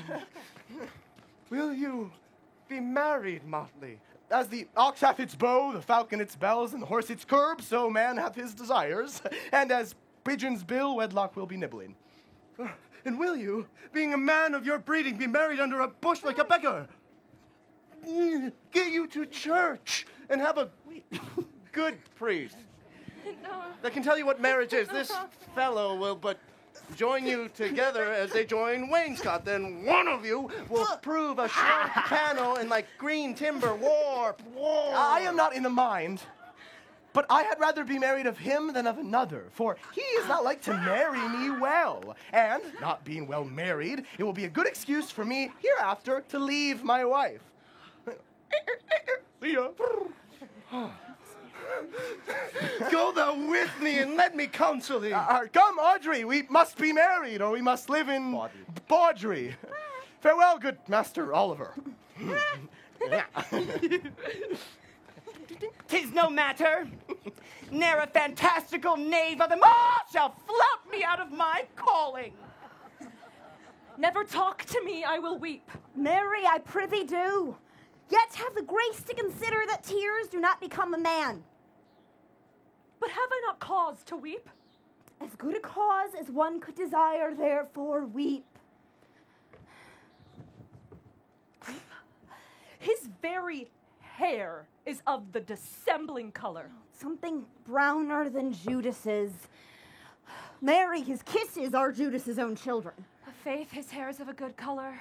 An excellent color. Your chestnut was ever the only color. And his kissing is as full of sanctity as the touch of holy bread. A nun in winter sisterhood kisses not more religiously. But why did he swear he would come this morning and comes not? Nay, certainly there is no truth in him. Do you think so? Yes. I do not think that he is a pick person or a horse stealer, but for his verity in love, I do find him as concave as a covered goblet or a worm-eaten nut. Not true in love. Yes, when he is in. But I do not think that he is in. But you have heard him swear downright he was. Was is not is. Besides, the oath of a lover is no stronger than the word of a tapster. They are both the confirmers of false reckonings. He attends here in the forest on the Duke, your father. I met the Duke yesterday and had much question with him. He asked me of what parentage I was. I told him of as good as he, and so he laughed and let me go. But what talk we of fathers when there is such a man as Orlando? There's a brave man.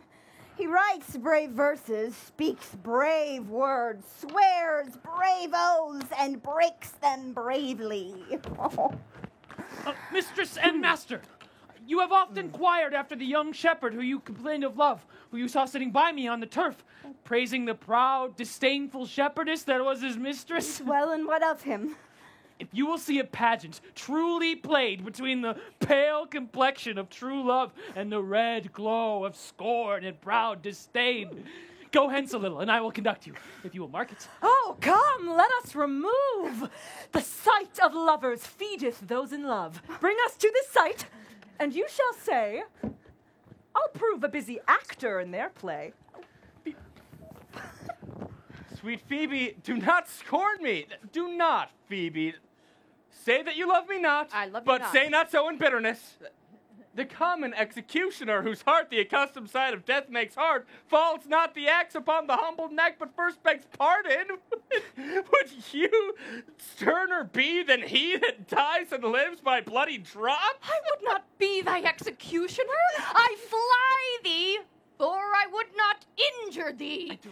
Thou tell'st me there is murder in mine eye. Yeah. 'Tis pretty, sure, and very probable that eyes, which are the frailest and the softest things, who shut their coward gates on Adamese, should be called tyrants, butchers, murderers. Yes. Now I do frown on thee with all my heart, and if mine eyes can wound, now let them kill thee.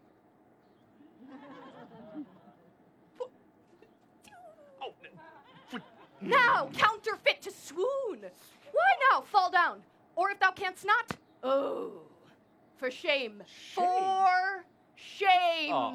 Lie not, to say mine eyes are murderers. Now show the wound mine eye hath made in thee. Scratch thee but with a pin, and there remains some scar of it. Lean upon a rush, the cicatrice incapable impressure, thy palm some moment keeps. But mine eyes, which I have darted at thee, hurt thee not. Nor, I am sure, There is no force in eyes that can do hurt.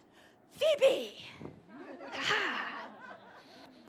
Dear Phoebe, if ever, as that ever may be near, you meet in some fresh cheek the power of fancy, then shall you know the wounds invisible that love's keen arrows make. But till that time, come not thou near me. And when that time comes, afflict me with thy mocks. Pity me not. For till that time, I shall not pity thee. And why, I pray you, who might be your mother, that you insult, exalt, and all at once over the wretched? What? Though you have no beauty, as by my faith, I see no more in you than without candle may go dark to bed. Must you therefore be proud and pitiless? Why, what means this? But why do you look on me? I see no more in you than in the ordinary of nature's sail work. Odds, my little life. I think she means to tangle mine eyes too. Oh, no, no. Faith, proud mistress, hope, not after it. 'Tis not your inky brow, your black silk hair, your bugle eyeballs, nor your cheek of cream that can entame my spirits to your worship. You foolish shepherd, wherefore do you follow her like foggy south, puffing with wind and rain? You are 1,000 times a proper man than she a woman. 'Tis such fools as you that makes the world full of ill-favored children. 'Tis not her glass, but you that flatters her, and out of you she sees herself more proper than any of her lineaments can show her. But, mistress, know yourself. Down on your knees, and thank heaven fasting for a good man's love. For I must tell you friendly, and in your ear, sell when you can. You are not for all markets. Cry the man mercy, love him, take his offer. Foul is most foul, being foul to be a scoffer. So take her to thee, shepherd, fare you well. Oh, sweet youth! Oh, I pray you, chide a year together. I had rather hear you chide than this man woo. He's fallen in love with your foulness, and she'll fall in love with my anger. If it be so, as fast as she answers thee with frowning looks, I'll sauce her with bitter words. Why look you so upon me? For no ill will I bear you. I pray you, do not fall in love with me, for I am falser than vows made in wine. Besides, I like you not. If you'll know my house, to the tuft of olives here hard by. Will you go? Oh, shepherd, ply her hard. Come on, oh, shepherdess, look on him better and be not proud. Though all the world could see, none could be so abused in sight as he. Come to our flock! Oh, dead shepherd! Now I find thy saw of might. Whoever loved that loved not at first sight. Sweet Phoebe. What sayst thou, Silvius? Sweet Phoebe. Pity me. Why, I am sorry for thee, gentle Silvius. Wherever sorrow is, relief might be. If you sorrow at my grief and love, by giving love, your sorrow and my grief were both extermined. Thou hast my love. Is not that neighborly? I would have you. Why, that were covetousness. Silvius! Oh, the time was that I hated thee, and yet it is not that I bear thee love. But since that thou canst talk of love so well, thy company, which erst was irksome to me, I will endure, and I'll employ thee too. But do not look for further recompense in thine own gladness that thou art employed. So holy and so perfect is my love, and I in such a poverty of grace that I shall think it a plenteous crop to reap the broken ears after the man that the main harvest reaps. Loose now and then a scattered smile, and that I'll live upon. Knowst thou the youth that spoke to me erewhile? Not very well, though I have met him oft, and he has bought the cottage that the old Carlet once was master of. Think not I love him, Oh. though I ask for him. 'Tis but a peevish boy, Yeah. and yet he talks well. Yet what care I for words? Yet words do well when he that speaks them pleases those that hear. Oh, it is a pretty youth. Not very pretty, but sure he's proud. And yet his pride becomes him. He'll make a proper man. The best thing in him is his complexion, and faster than his tongue did make offense, his eye did heal it up. Oh! He is not very tall. No. Yet for his years he is tall. Oh. His leg is but so, and yet, 'tis well. There was a pretty redness in his lip, a little riper and more lusty red than that mixed in his cheek. There be some women, Silvius, had they marked him in parcels, as I had, they would have gone near to fall in love with him. But for my part, I love him not nor hate him not. And yet, I have more cause to hate him than to love him. For what had he to do to chide at me? He said mine eyes were black, and my hair black, and now I am remembered scorned at me. I marvel why I answered not again. But that's all one. Omittance is no quittance. I will write to him a very taunting letter, and thou shalt bear it. Wilt thou, Silvius? With all my heart, Phoebe. Oh, good. The matter's in my head and in my heart. I'll write it straight. I will be bitter with him, passing short. Yeah. Oh, go with me, Silvius. Oh.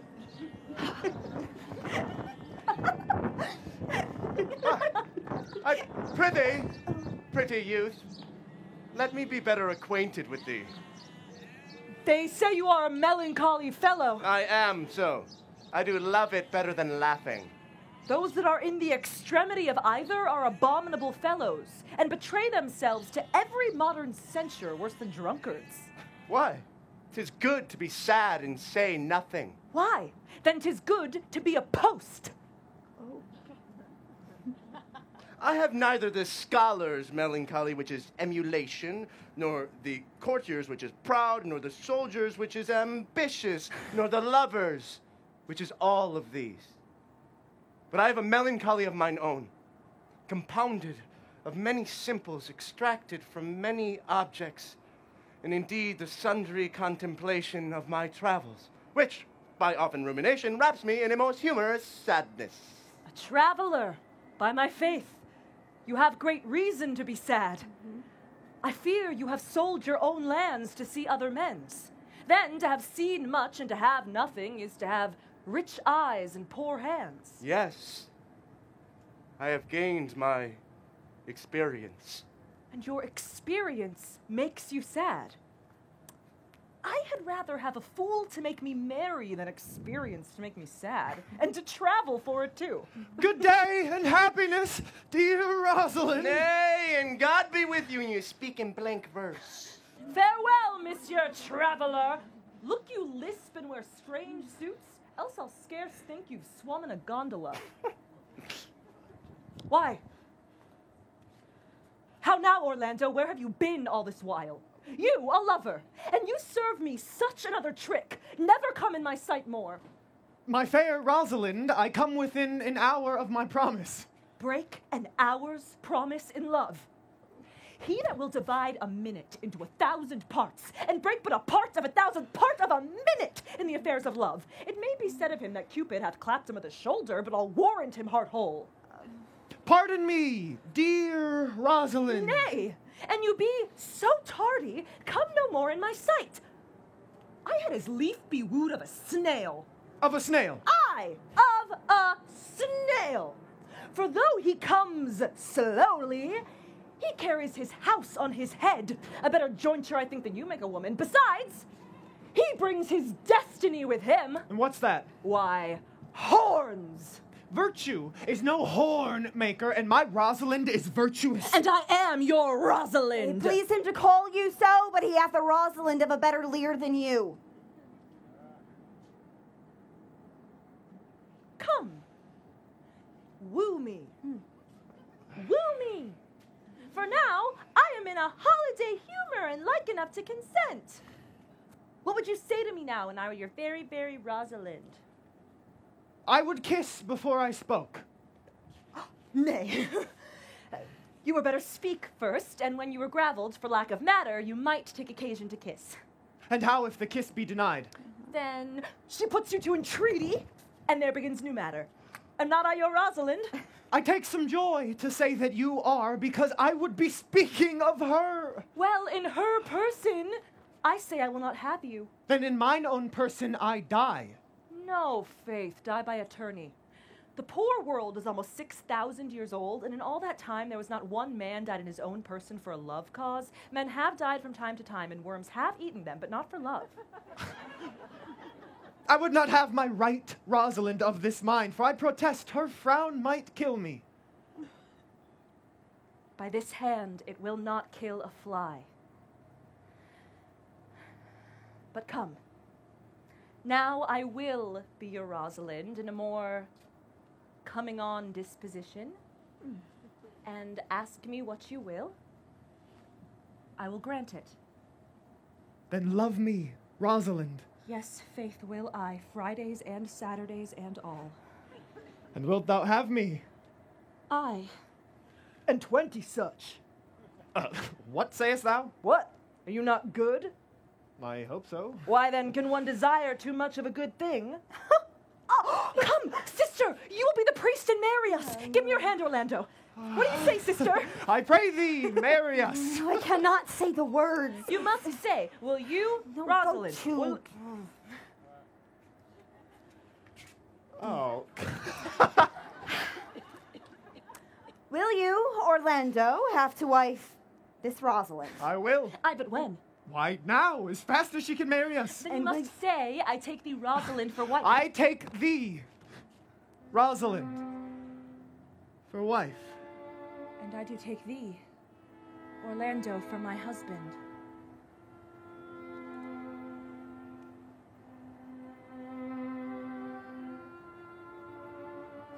Ooh, ooh, ooh.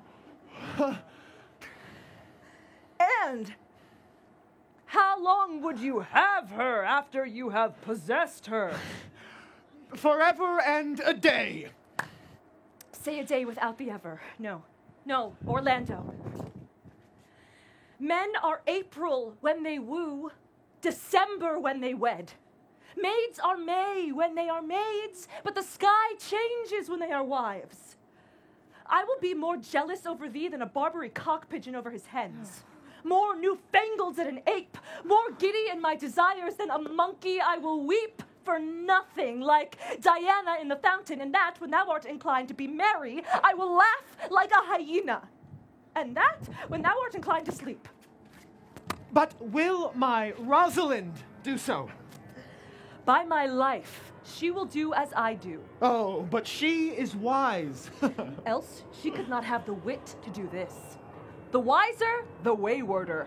Make the doors upon a woman's wit, 'twill out at the casement. Shut that, 'twill out at the keyhole. Stop that, 'twill fly with the smoke out of the chimney. A man that had a wife with such a wit, he might say, Wit! Whither wilt? Nay, you might keep that check till you meet your wife's wit going to your neighbor's bed. And what wit could wit have to excuse that? Mary, to say she came to seek you there. You will never take her without her answer unless you take her without her tongue. Oh, that woman that cannot make her fault her husband's occasion. Let her never nurse her child herself, for she will breed it like a fool. For these 2 hours, dear Rosalind, I will leave thee. Alas, dear love, I cannot lack thee 2 hours. I must attend the Duke at dinner. By 2 o'clock, I will be with thee again. Aye. Go your ways. Go your ways. I knew what you would prove. My friends told me as much, and I thought no less. It was that flattering tongue of yours that won me. 'Tis but one cast away, and so come death. 2 o'clock is your hour. Aye, sweet Rosalind. By my troth, and in good earnest, and so God mend me, and by all the pretty oaths that are not dangerous. If you break one jot of your promise or come 1 minute behind your hour, I will think you the most pathetical break promise and the most hollow lover and the most unworthy of her you call Rosalind that could be chosen out of the gross band of the unfaithful. Therefore beware my censure and keep your promise. With no less religion than if thou wert not indeed my Rosalind. So adieu.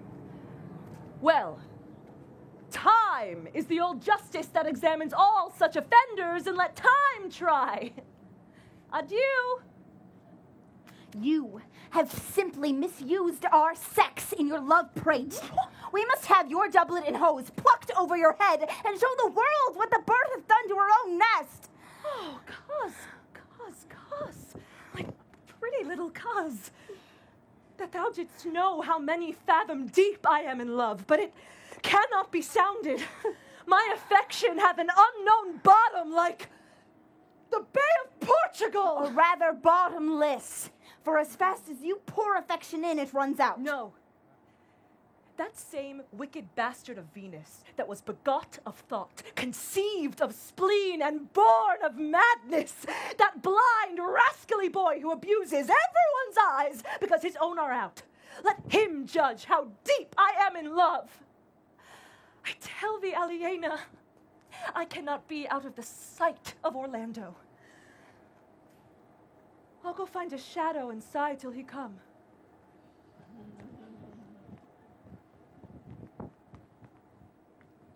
And I'll sleep. Oh no. Oh. Which is he that killed the deer? Sir, it was I. Oh. Let's bear him to the Duke, like a Roman conqueror. Have you no song, Forester, for this purpose? Yes, sir. What shall he have that killed the deer? His leathern skin and horns to wear. Then bring him home, and thou shalt bear this burden.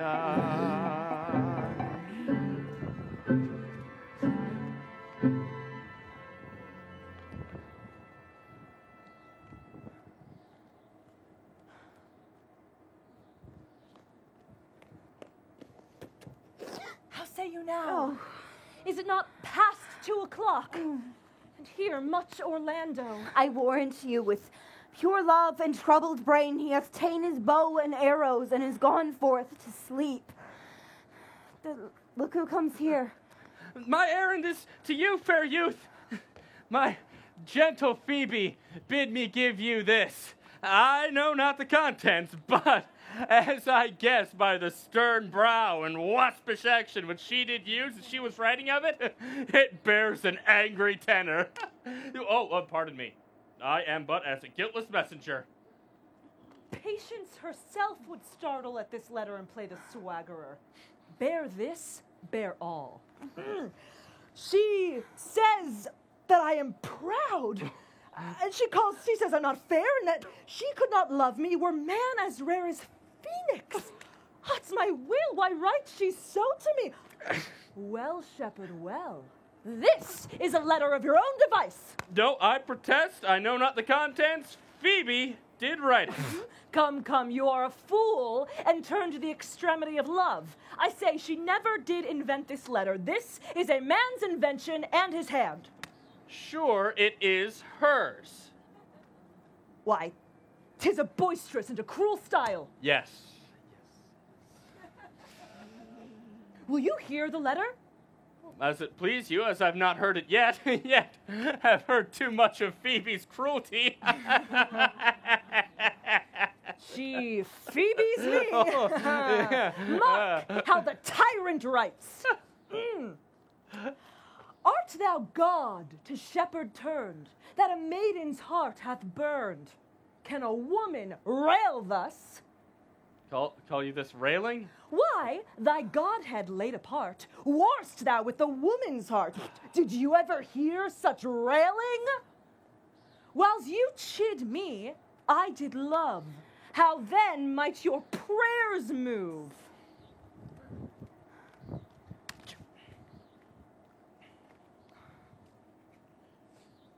he that bears this love to thee little knows this love in me. Call you this chiding? Alas, poor shepherd. Do you pity him? No, he deserves no pity. Wilt thou love such a woman? What? To make thee an instrument and to play false strings upon thee, not to be endured!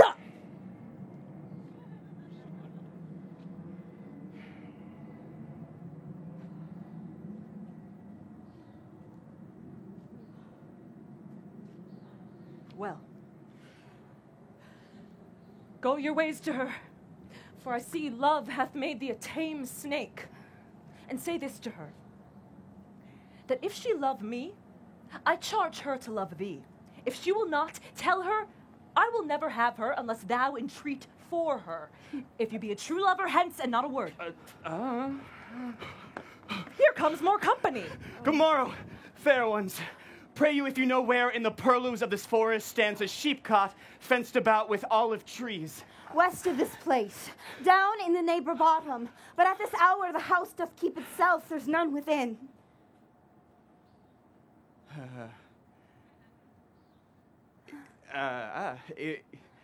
If that an eye may profit by a tongue, then should I know you by description, such garments and such years.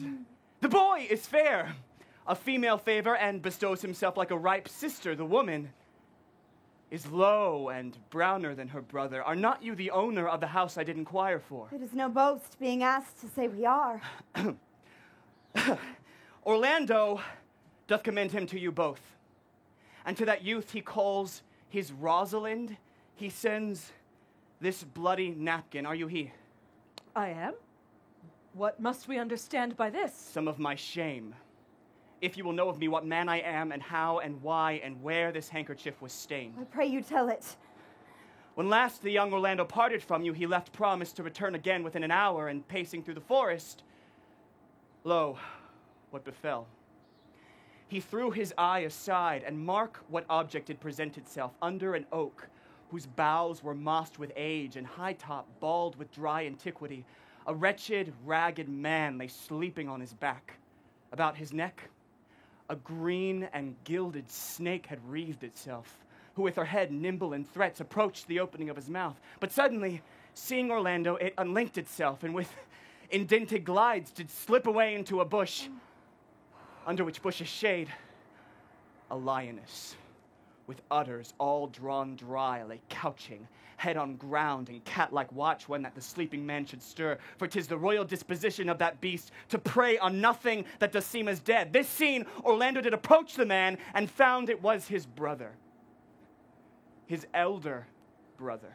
Oh, I have heard him speak of that same brother, and he did render him the most unnatural that lived among men. And well might he do so, for well I know he was unnatural. But to Orlando, did he leave him there, food to the sucked and hungry lioness? Twice did he turn his back and purpose so.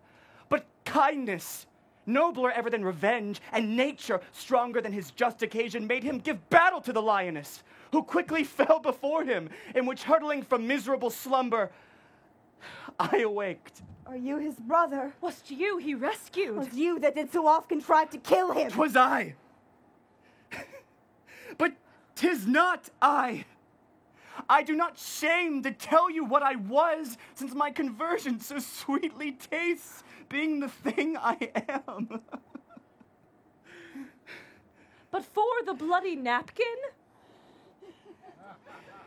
By and by, when from the first to last betwixt us two, tears our recounts have most kindly bathed, as to how I came into that desert place. In brief, he led me to the gentle Duke, who gave me fresh array and entertainment, committing me unto my brother's love, who led me instantly into his cave. There stripped himself, and here upon his arm the lioness had torn some flesh away, which all this while had bled. And then he fainted, and cried in fainting upon Rosalind. Oh, no, Ganymede. Oh, sweet Ganymede. Many will swoon when they do look on blood. Oh, there's more in it. Cousin Ganymede. Look, he recovers. I would I were at home. Yeah, we will lead you thither. Pray you, will you take him by the arm? Be of good cheer, youth. You, a man. You lack a man's heart. I do so, I confess it. Sirrah, a body would think this was well counterfeited. I pray you, tell your brother how well I counterfeited. Hey-ho. This was no counterfeit. There is too great testimony in your complexion that it was a passion of earnest. Counterfeit, I assure you. Well then, take a good heart and counterfeit to be a man. So I do. But of faith, I should have been a woman by right. Oh, pray you draw homeward. You look paler and paler. Good sir, go with us. That will I, for I must bear answer back how you excuse my brother. Rosalind? I shall devise something, but I pray you commend my counterfeiting to him. Will you go?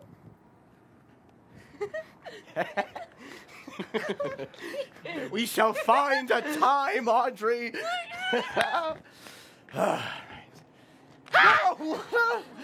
Have patience, gentle Audrey. Faith, the priest was good enough for all the old gentlemen saying. No, I am most wicked Sir Oliver Audrey, a most vile Martax Audrey. But, Audrey, there is a youth in the forest lays claim to you. I know who 'tis. He hath no interest in me in the world. Oh, here comes the man you mean. It is meat and drink for me to see a clown. Oh, by my troth, we that have good wits have much to answer for. We shall be flouting, we cannot hold. Good even, gentle Audrey.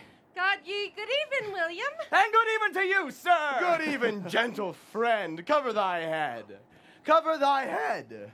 Nay, prithee, be covered. How old are you, sir? 25, sir. Ripe age. Is thy name William?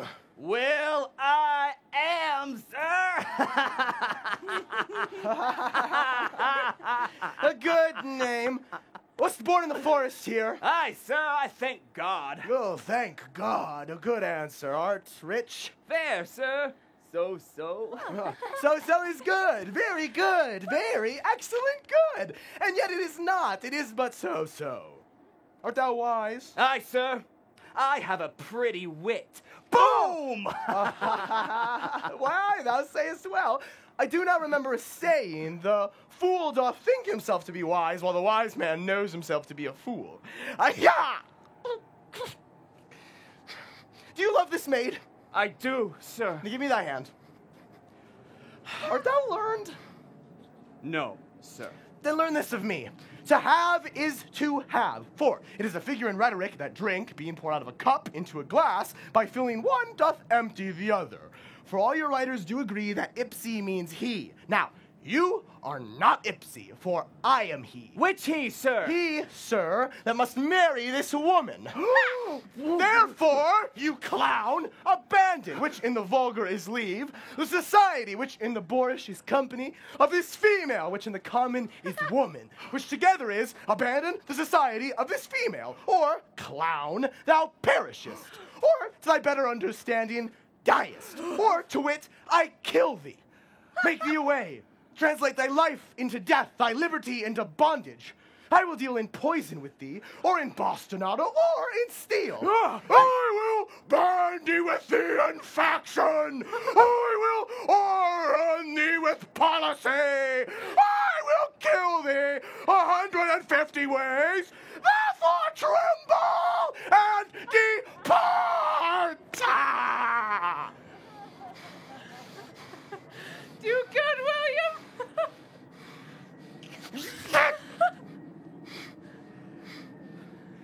God rest you, Mary. Sir. Our master and mistress seeks you. Come away. I attend. Trip, Audrey, trip. Is it possible that on so little acquaintance you should like her? But seeing, love her, and loving, woo, and wooing she should grant? And will you persever to enjoy her? Call not the giddiness of it in question, the poverty of her, the small acquaintance, my sudden wooing, nor her sudden consenting, but say with me, I love Aliena. Say with her that she loves me. Consent with both that we may enjoy each other. It shall be to your good. For my father's house and all the revenue that was old Sir Roland's will I estate upon you.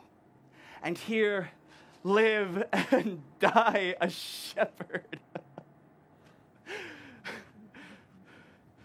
You have my consent. Let your wedding be tomorrow. Thither will I invite the Duke and all's contented followers. Go, you, and prepare Aliena! Orlando! For look, here comes my Rosalind. God save you, brother! And you, fair sister. Oh, my dear Orlando, how it grieves me to see thee wear thy heart in a scarf. It is my arm. I thought thy heart had been wounded with the claws of a lion. Wounded, it is, but with the eyes of a lady. Did your brother tell you how I counterfeited to swoon when he showed me your handkerchief? Aye, and greater wonders than that. Oh, I know where you are. Nay, 'tis true. There was never anything so sudden but the fight of two rams, or Caesar's thrasonical brag of I came, I saw, I overcame. For your brother and my sister no sooner met, but they looked.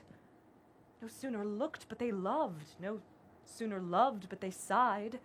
No sooner sighed, but they asked one another the reason. No sooner knew the reason, but they sought the remedy. They are in the very wrath of love, and they will together. Clubs cannot part them. Well, they shall be married tomorrow, and I will bid the Duke to the nuptial. But, oh, how bitter it is to look into happiness through another man's eyes. By so much the more shall I tomorrow be at the height of heart heaviness. By how much I shall think my brother happy in having what he wishes for. Why then, tomorrow I cannot serve your turn for Rosalind. I can live no longer by thinking. I will weary you no longer with idle talking. Know of me then, for now I speak to some purpose, that I know you are a man of good conceit.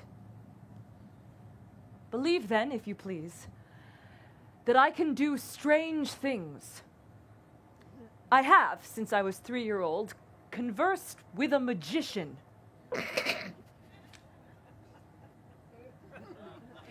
Most profound in his art, and yet not damnable. If you do love Rosalind so near the heart as your gesture cries it out, when your brother marries Aliena, shall you marry her? I know into what straits of fortune she is driven, and it is not impossible to me, if it appear not inconvenient to you, to set her before your eyes tomorrow, human as she is, and without any danger. Speakest thou in sober meanings? By my life I do, which I do tender dearly, though I say I am a magician. Therefore, put you in your best array, bid your friends, for if you will be married tomorrow, you shall. And to Rosalind, if you will. Ganymede! Oh, look, here comes a lover of mine and a lover of hers. Youth, you have done me much ungentleness to show the letter that I writ you. I care not if I have. It is my study to seem despiteful and ungentle to you. You are here followed by a faithful shepherd. Look upon him, love him, he worships you. Shepherd, tell this youth what 'tis to love. Well, it is to be all made of sighs and of tears, and so am I for Phoebe. And so am I for Ganymede. And so am I for Rosalind. And so am I for no woman. It is to be all made of faith, It is to be all made of faith and of service, and so am I for Phoebe. And so am I for And Ganymede. so am I for Rosalind. And so am I for no woman. It is to be all made of fantasy, all made of passion, all made of wishes, all adoration, duty, and observance, all humbleness, all patience and impatience, all purity, all trial, all observance, and so am I for Phoebe! So am I for Ganymede. And so am I for Rosalind. And so am I for no woman. If this be so, why blame you me to love you? If this be so, why blame you me to love you? If this be so, why blame you me to love you? What do you speak to? Why blame you me to love you? To her that is not here, nor doth not hear. Okay. To another! Pray you no more of this. 'Tis like the howling of Irish wolves against the moon.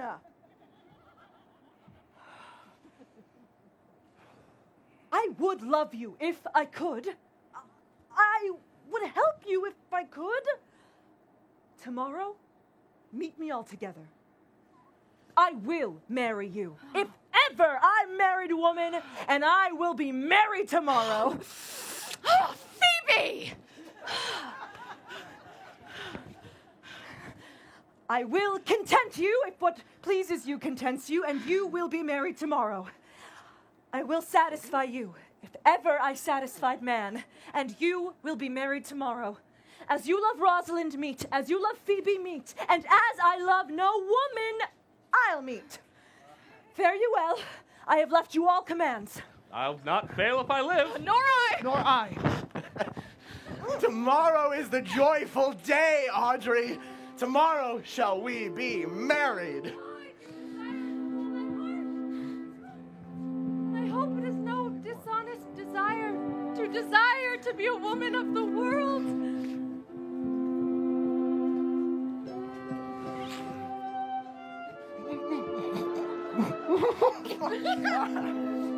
Oh, God be with you. Come, Audrey, come.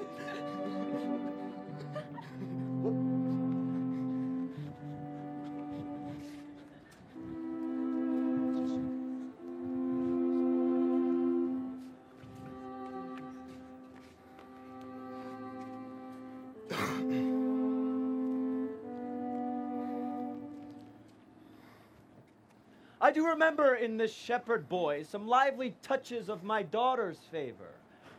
Dost thou believe, Orlando, that the boy can do all this that he hath promised him? I sometimes do believe, and sometimes do not.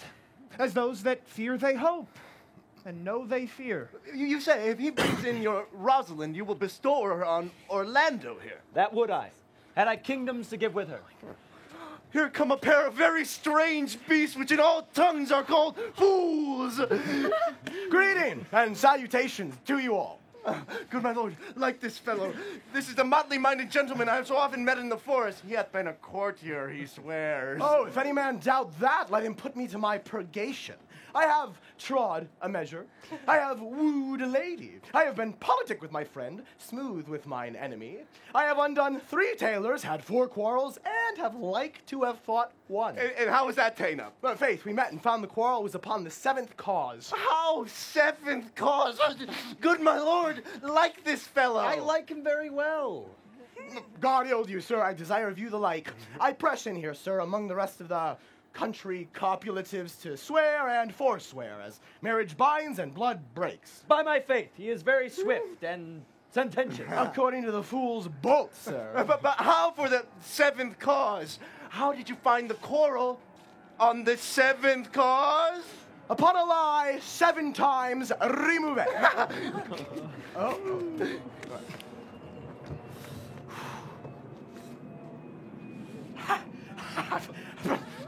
Bear your body more seeming, Audrey. As thus, sir. I did dislike the cut of a certain courtier's beard. He sent me word if I said his beard was not well cut, he was in the mind it was. This is called the retort courteous. Retort courteous. If again I sent him word it was not well cut, he would send me word he got it to please himself. This is called the quip modest. If again it was not well cut, he would disable my judgment. This is called the reply churlish. Reply churlish. If again it was not well cut, he would answer I spake not true. This is called the countercheck quarrelsome. Countercheck If quarrelsome. again it was not well cut, he would say I lied. This is called the reproof valiant. And on to the lie with circumstance and the lie direct. And how oft did you say his beard was not well cut? No, sir, I durst go no further than the lie with circumstance, nor he durst not give me the lie direct. And so we measured swords and parted. Can you nominate, in order now, the degrees of the lie? Oh, sir, we quarrel in print by the book. And as you have books for good manners, I will name you the degrees. Me me mama moo, pee pee pa pa poo. Oh.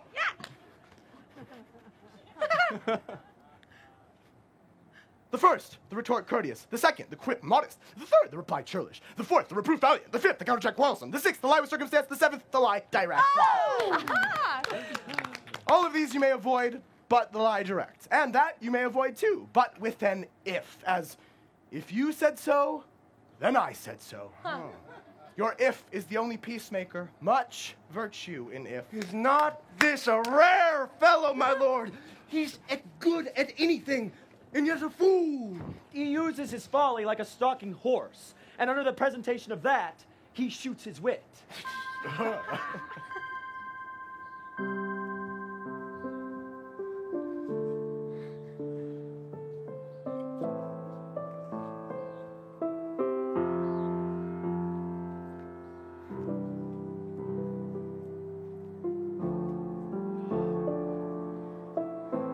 To you I give myself.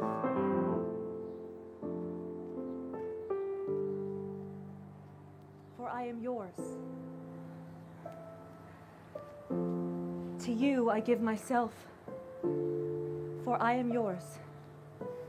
If there be truth in sight, you are my daughter. If there be truth in sight, you are my Rosalind.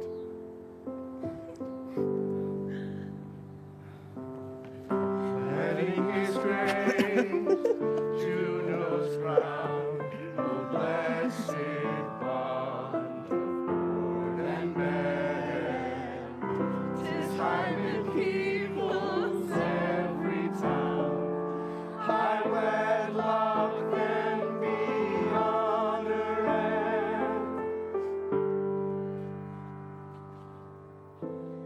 honor, high honor, and renown to high men.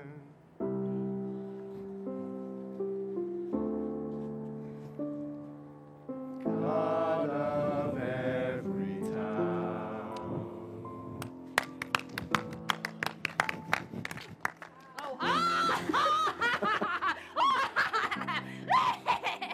Oh, if sight and shape be true, why then, my love, adieu. I bar confusion. 'Tis I must make conclusion of these most strange events. You and I, no cross shall part. You and you are heart in heart. You to his love must accord, or have a woman to your lord. You and you are sure together as the winter to foul weather. Oh, my dear niece, welcome thou art to me. Even daughter welcome, in no less degree. Let me have audience for a word or two. I am the second son of old Sir Roland that bring these tidings to this fair assembly.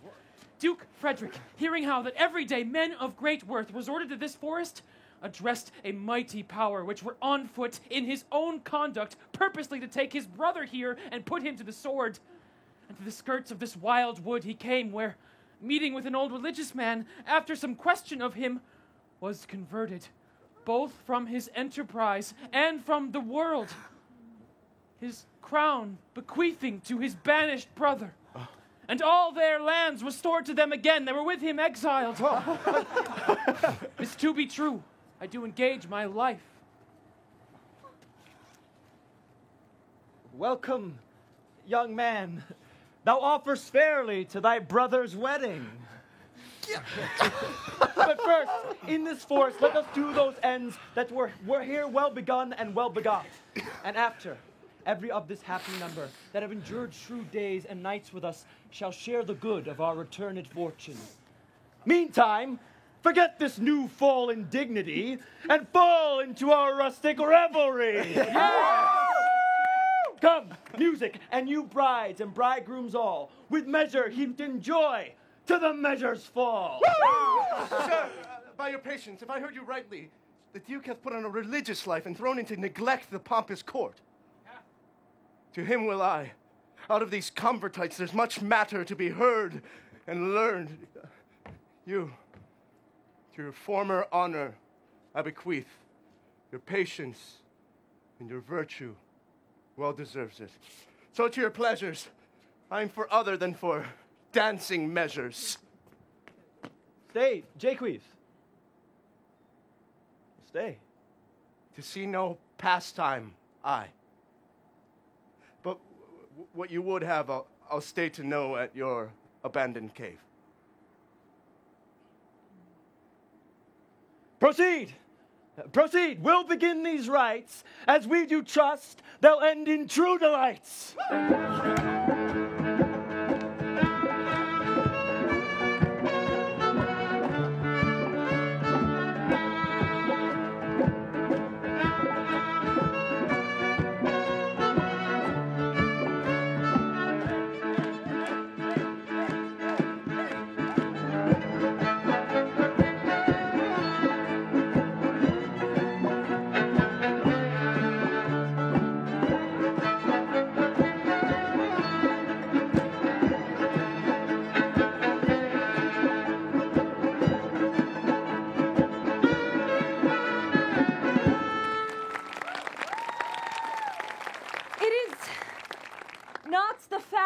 To see the lady the epilogue, but it is no more unhandsome than to see the lord the prologue.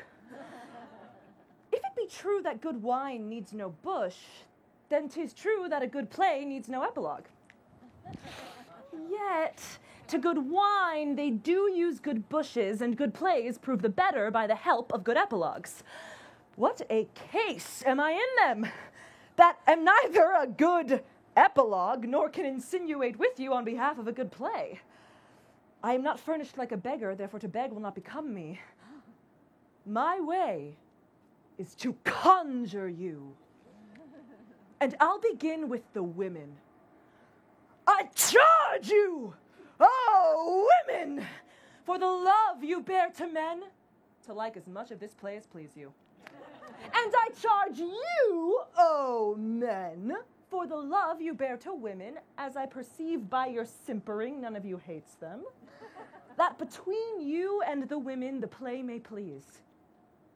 If I were a woman, I would kiss as many of you as had beards that pleased me, complexions that liked me, and breaths that I defied not. And I'm sure as many as have good beards or good faces or sweet breaths will, for my kind offer, when I make curtsy, bid me farewell.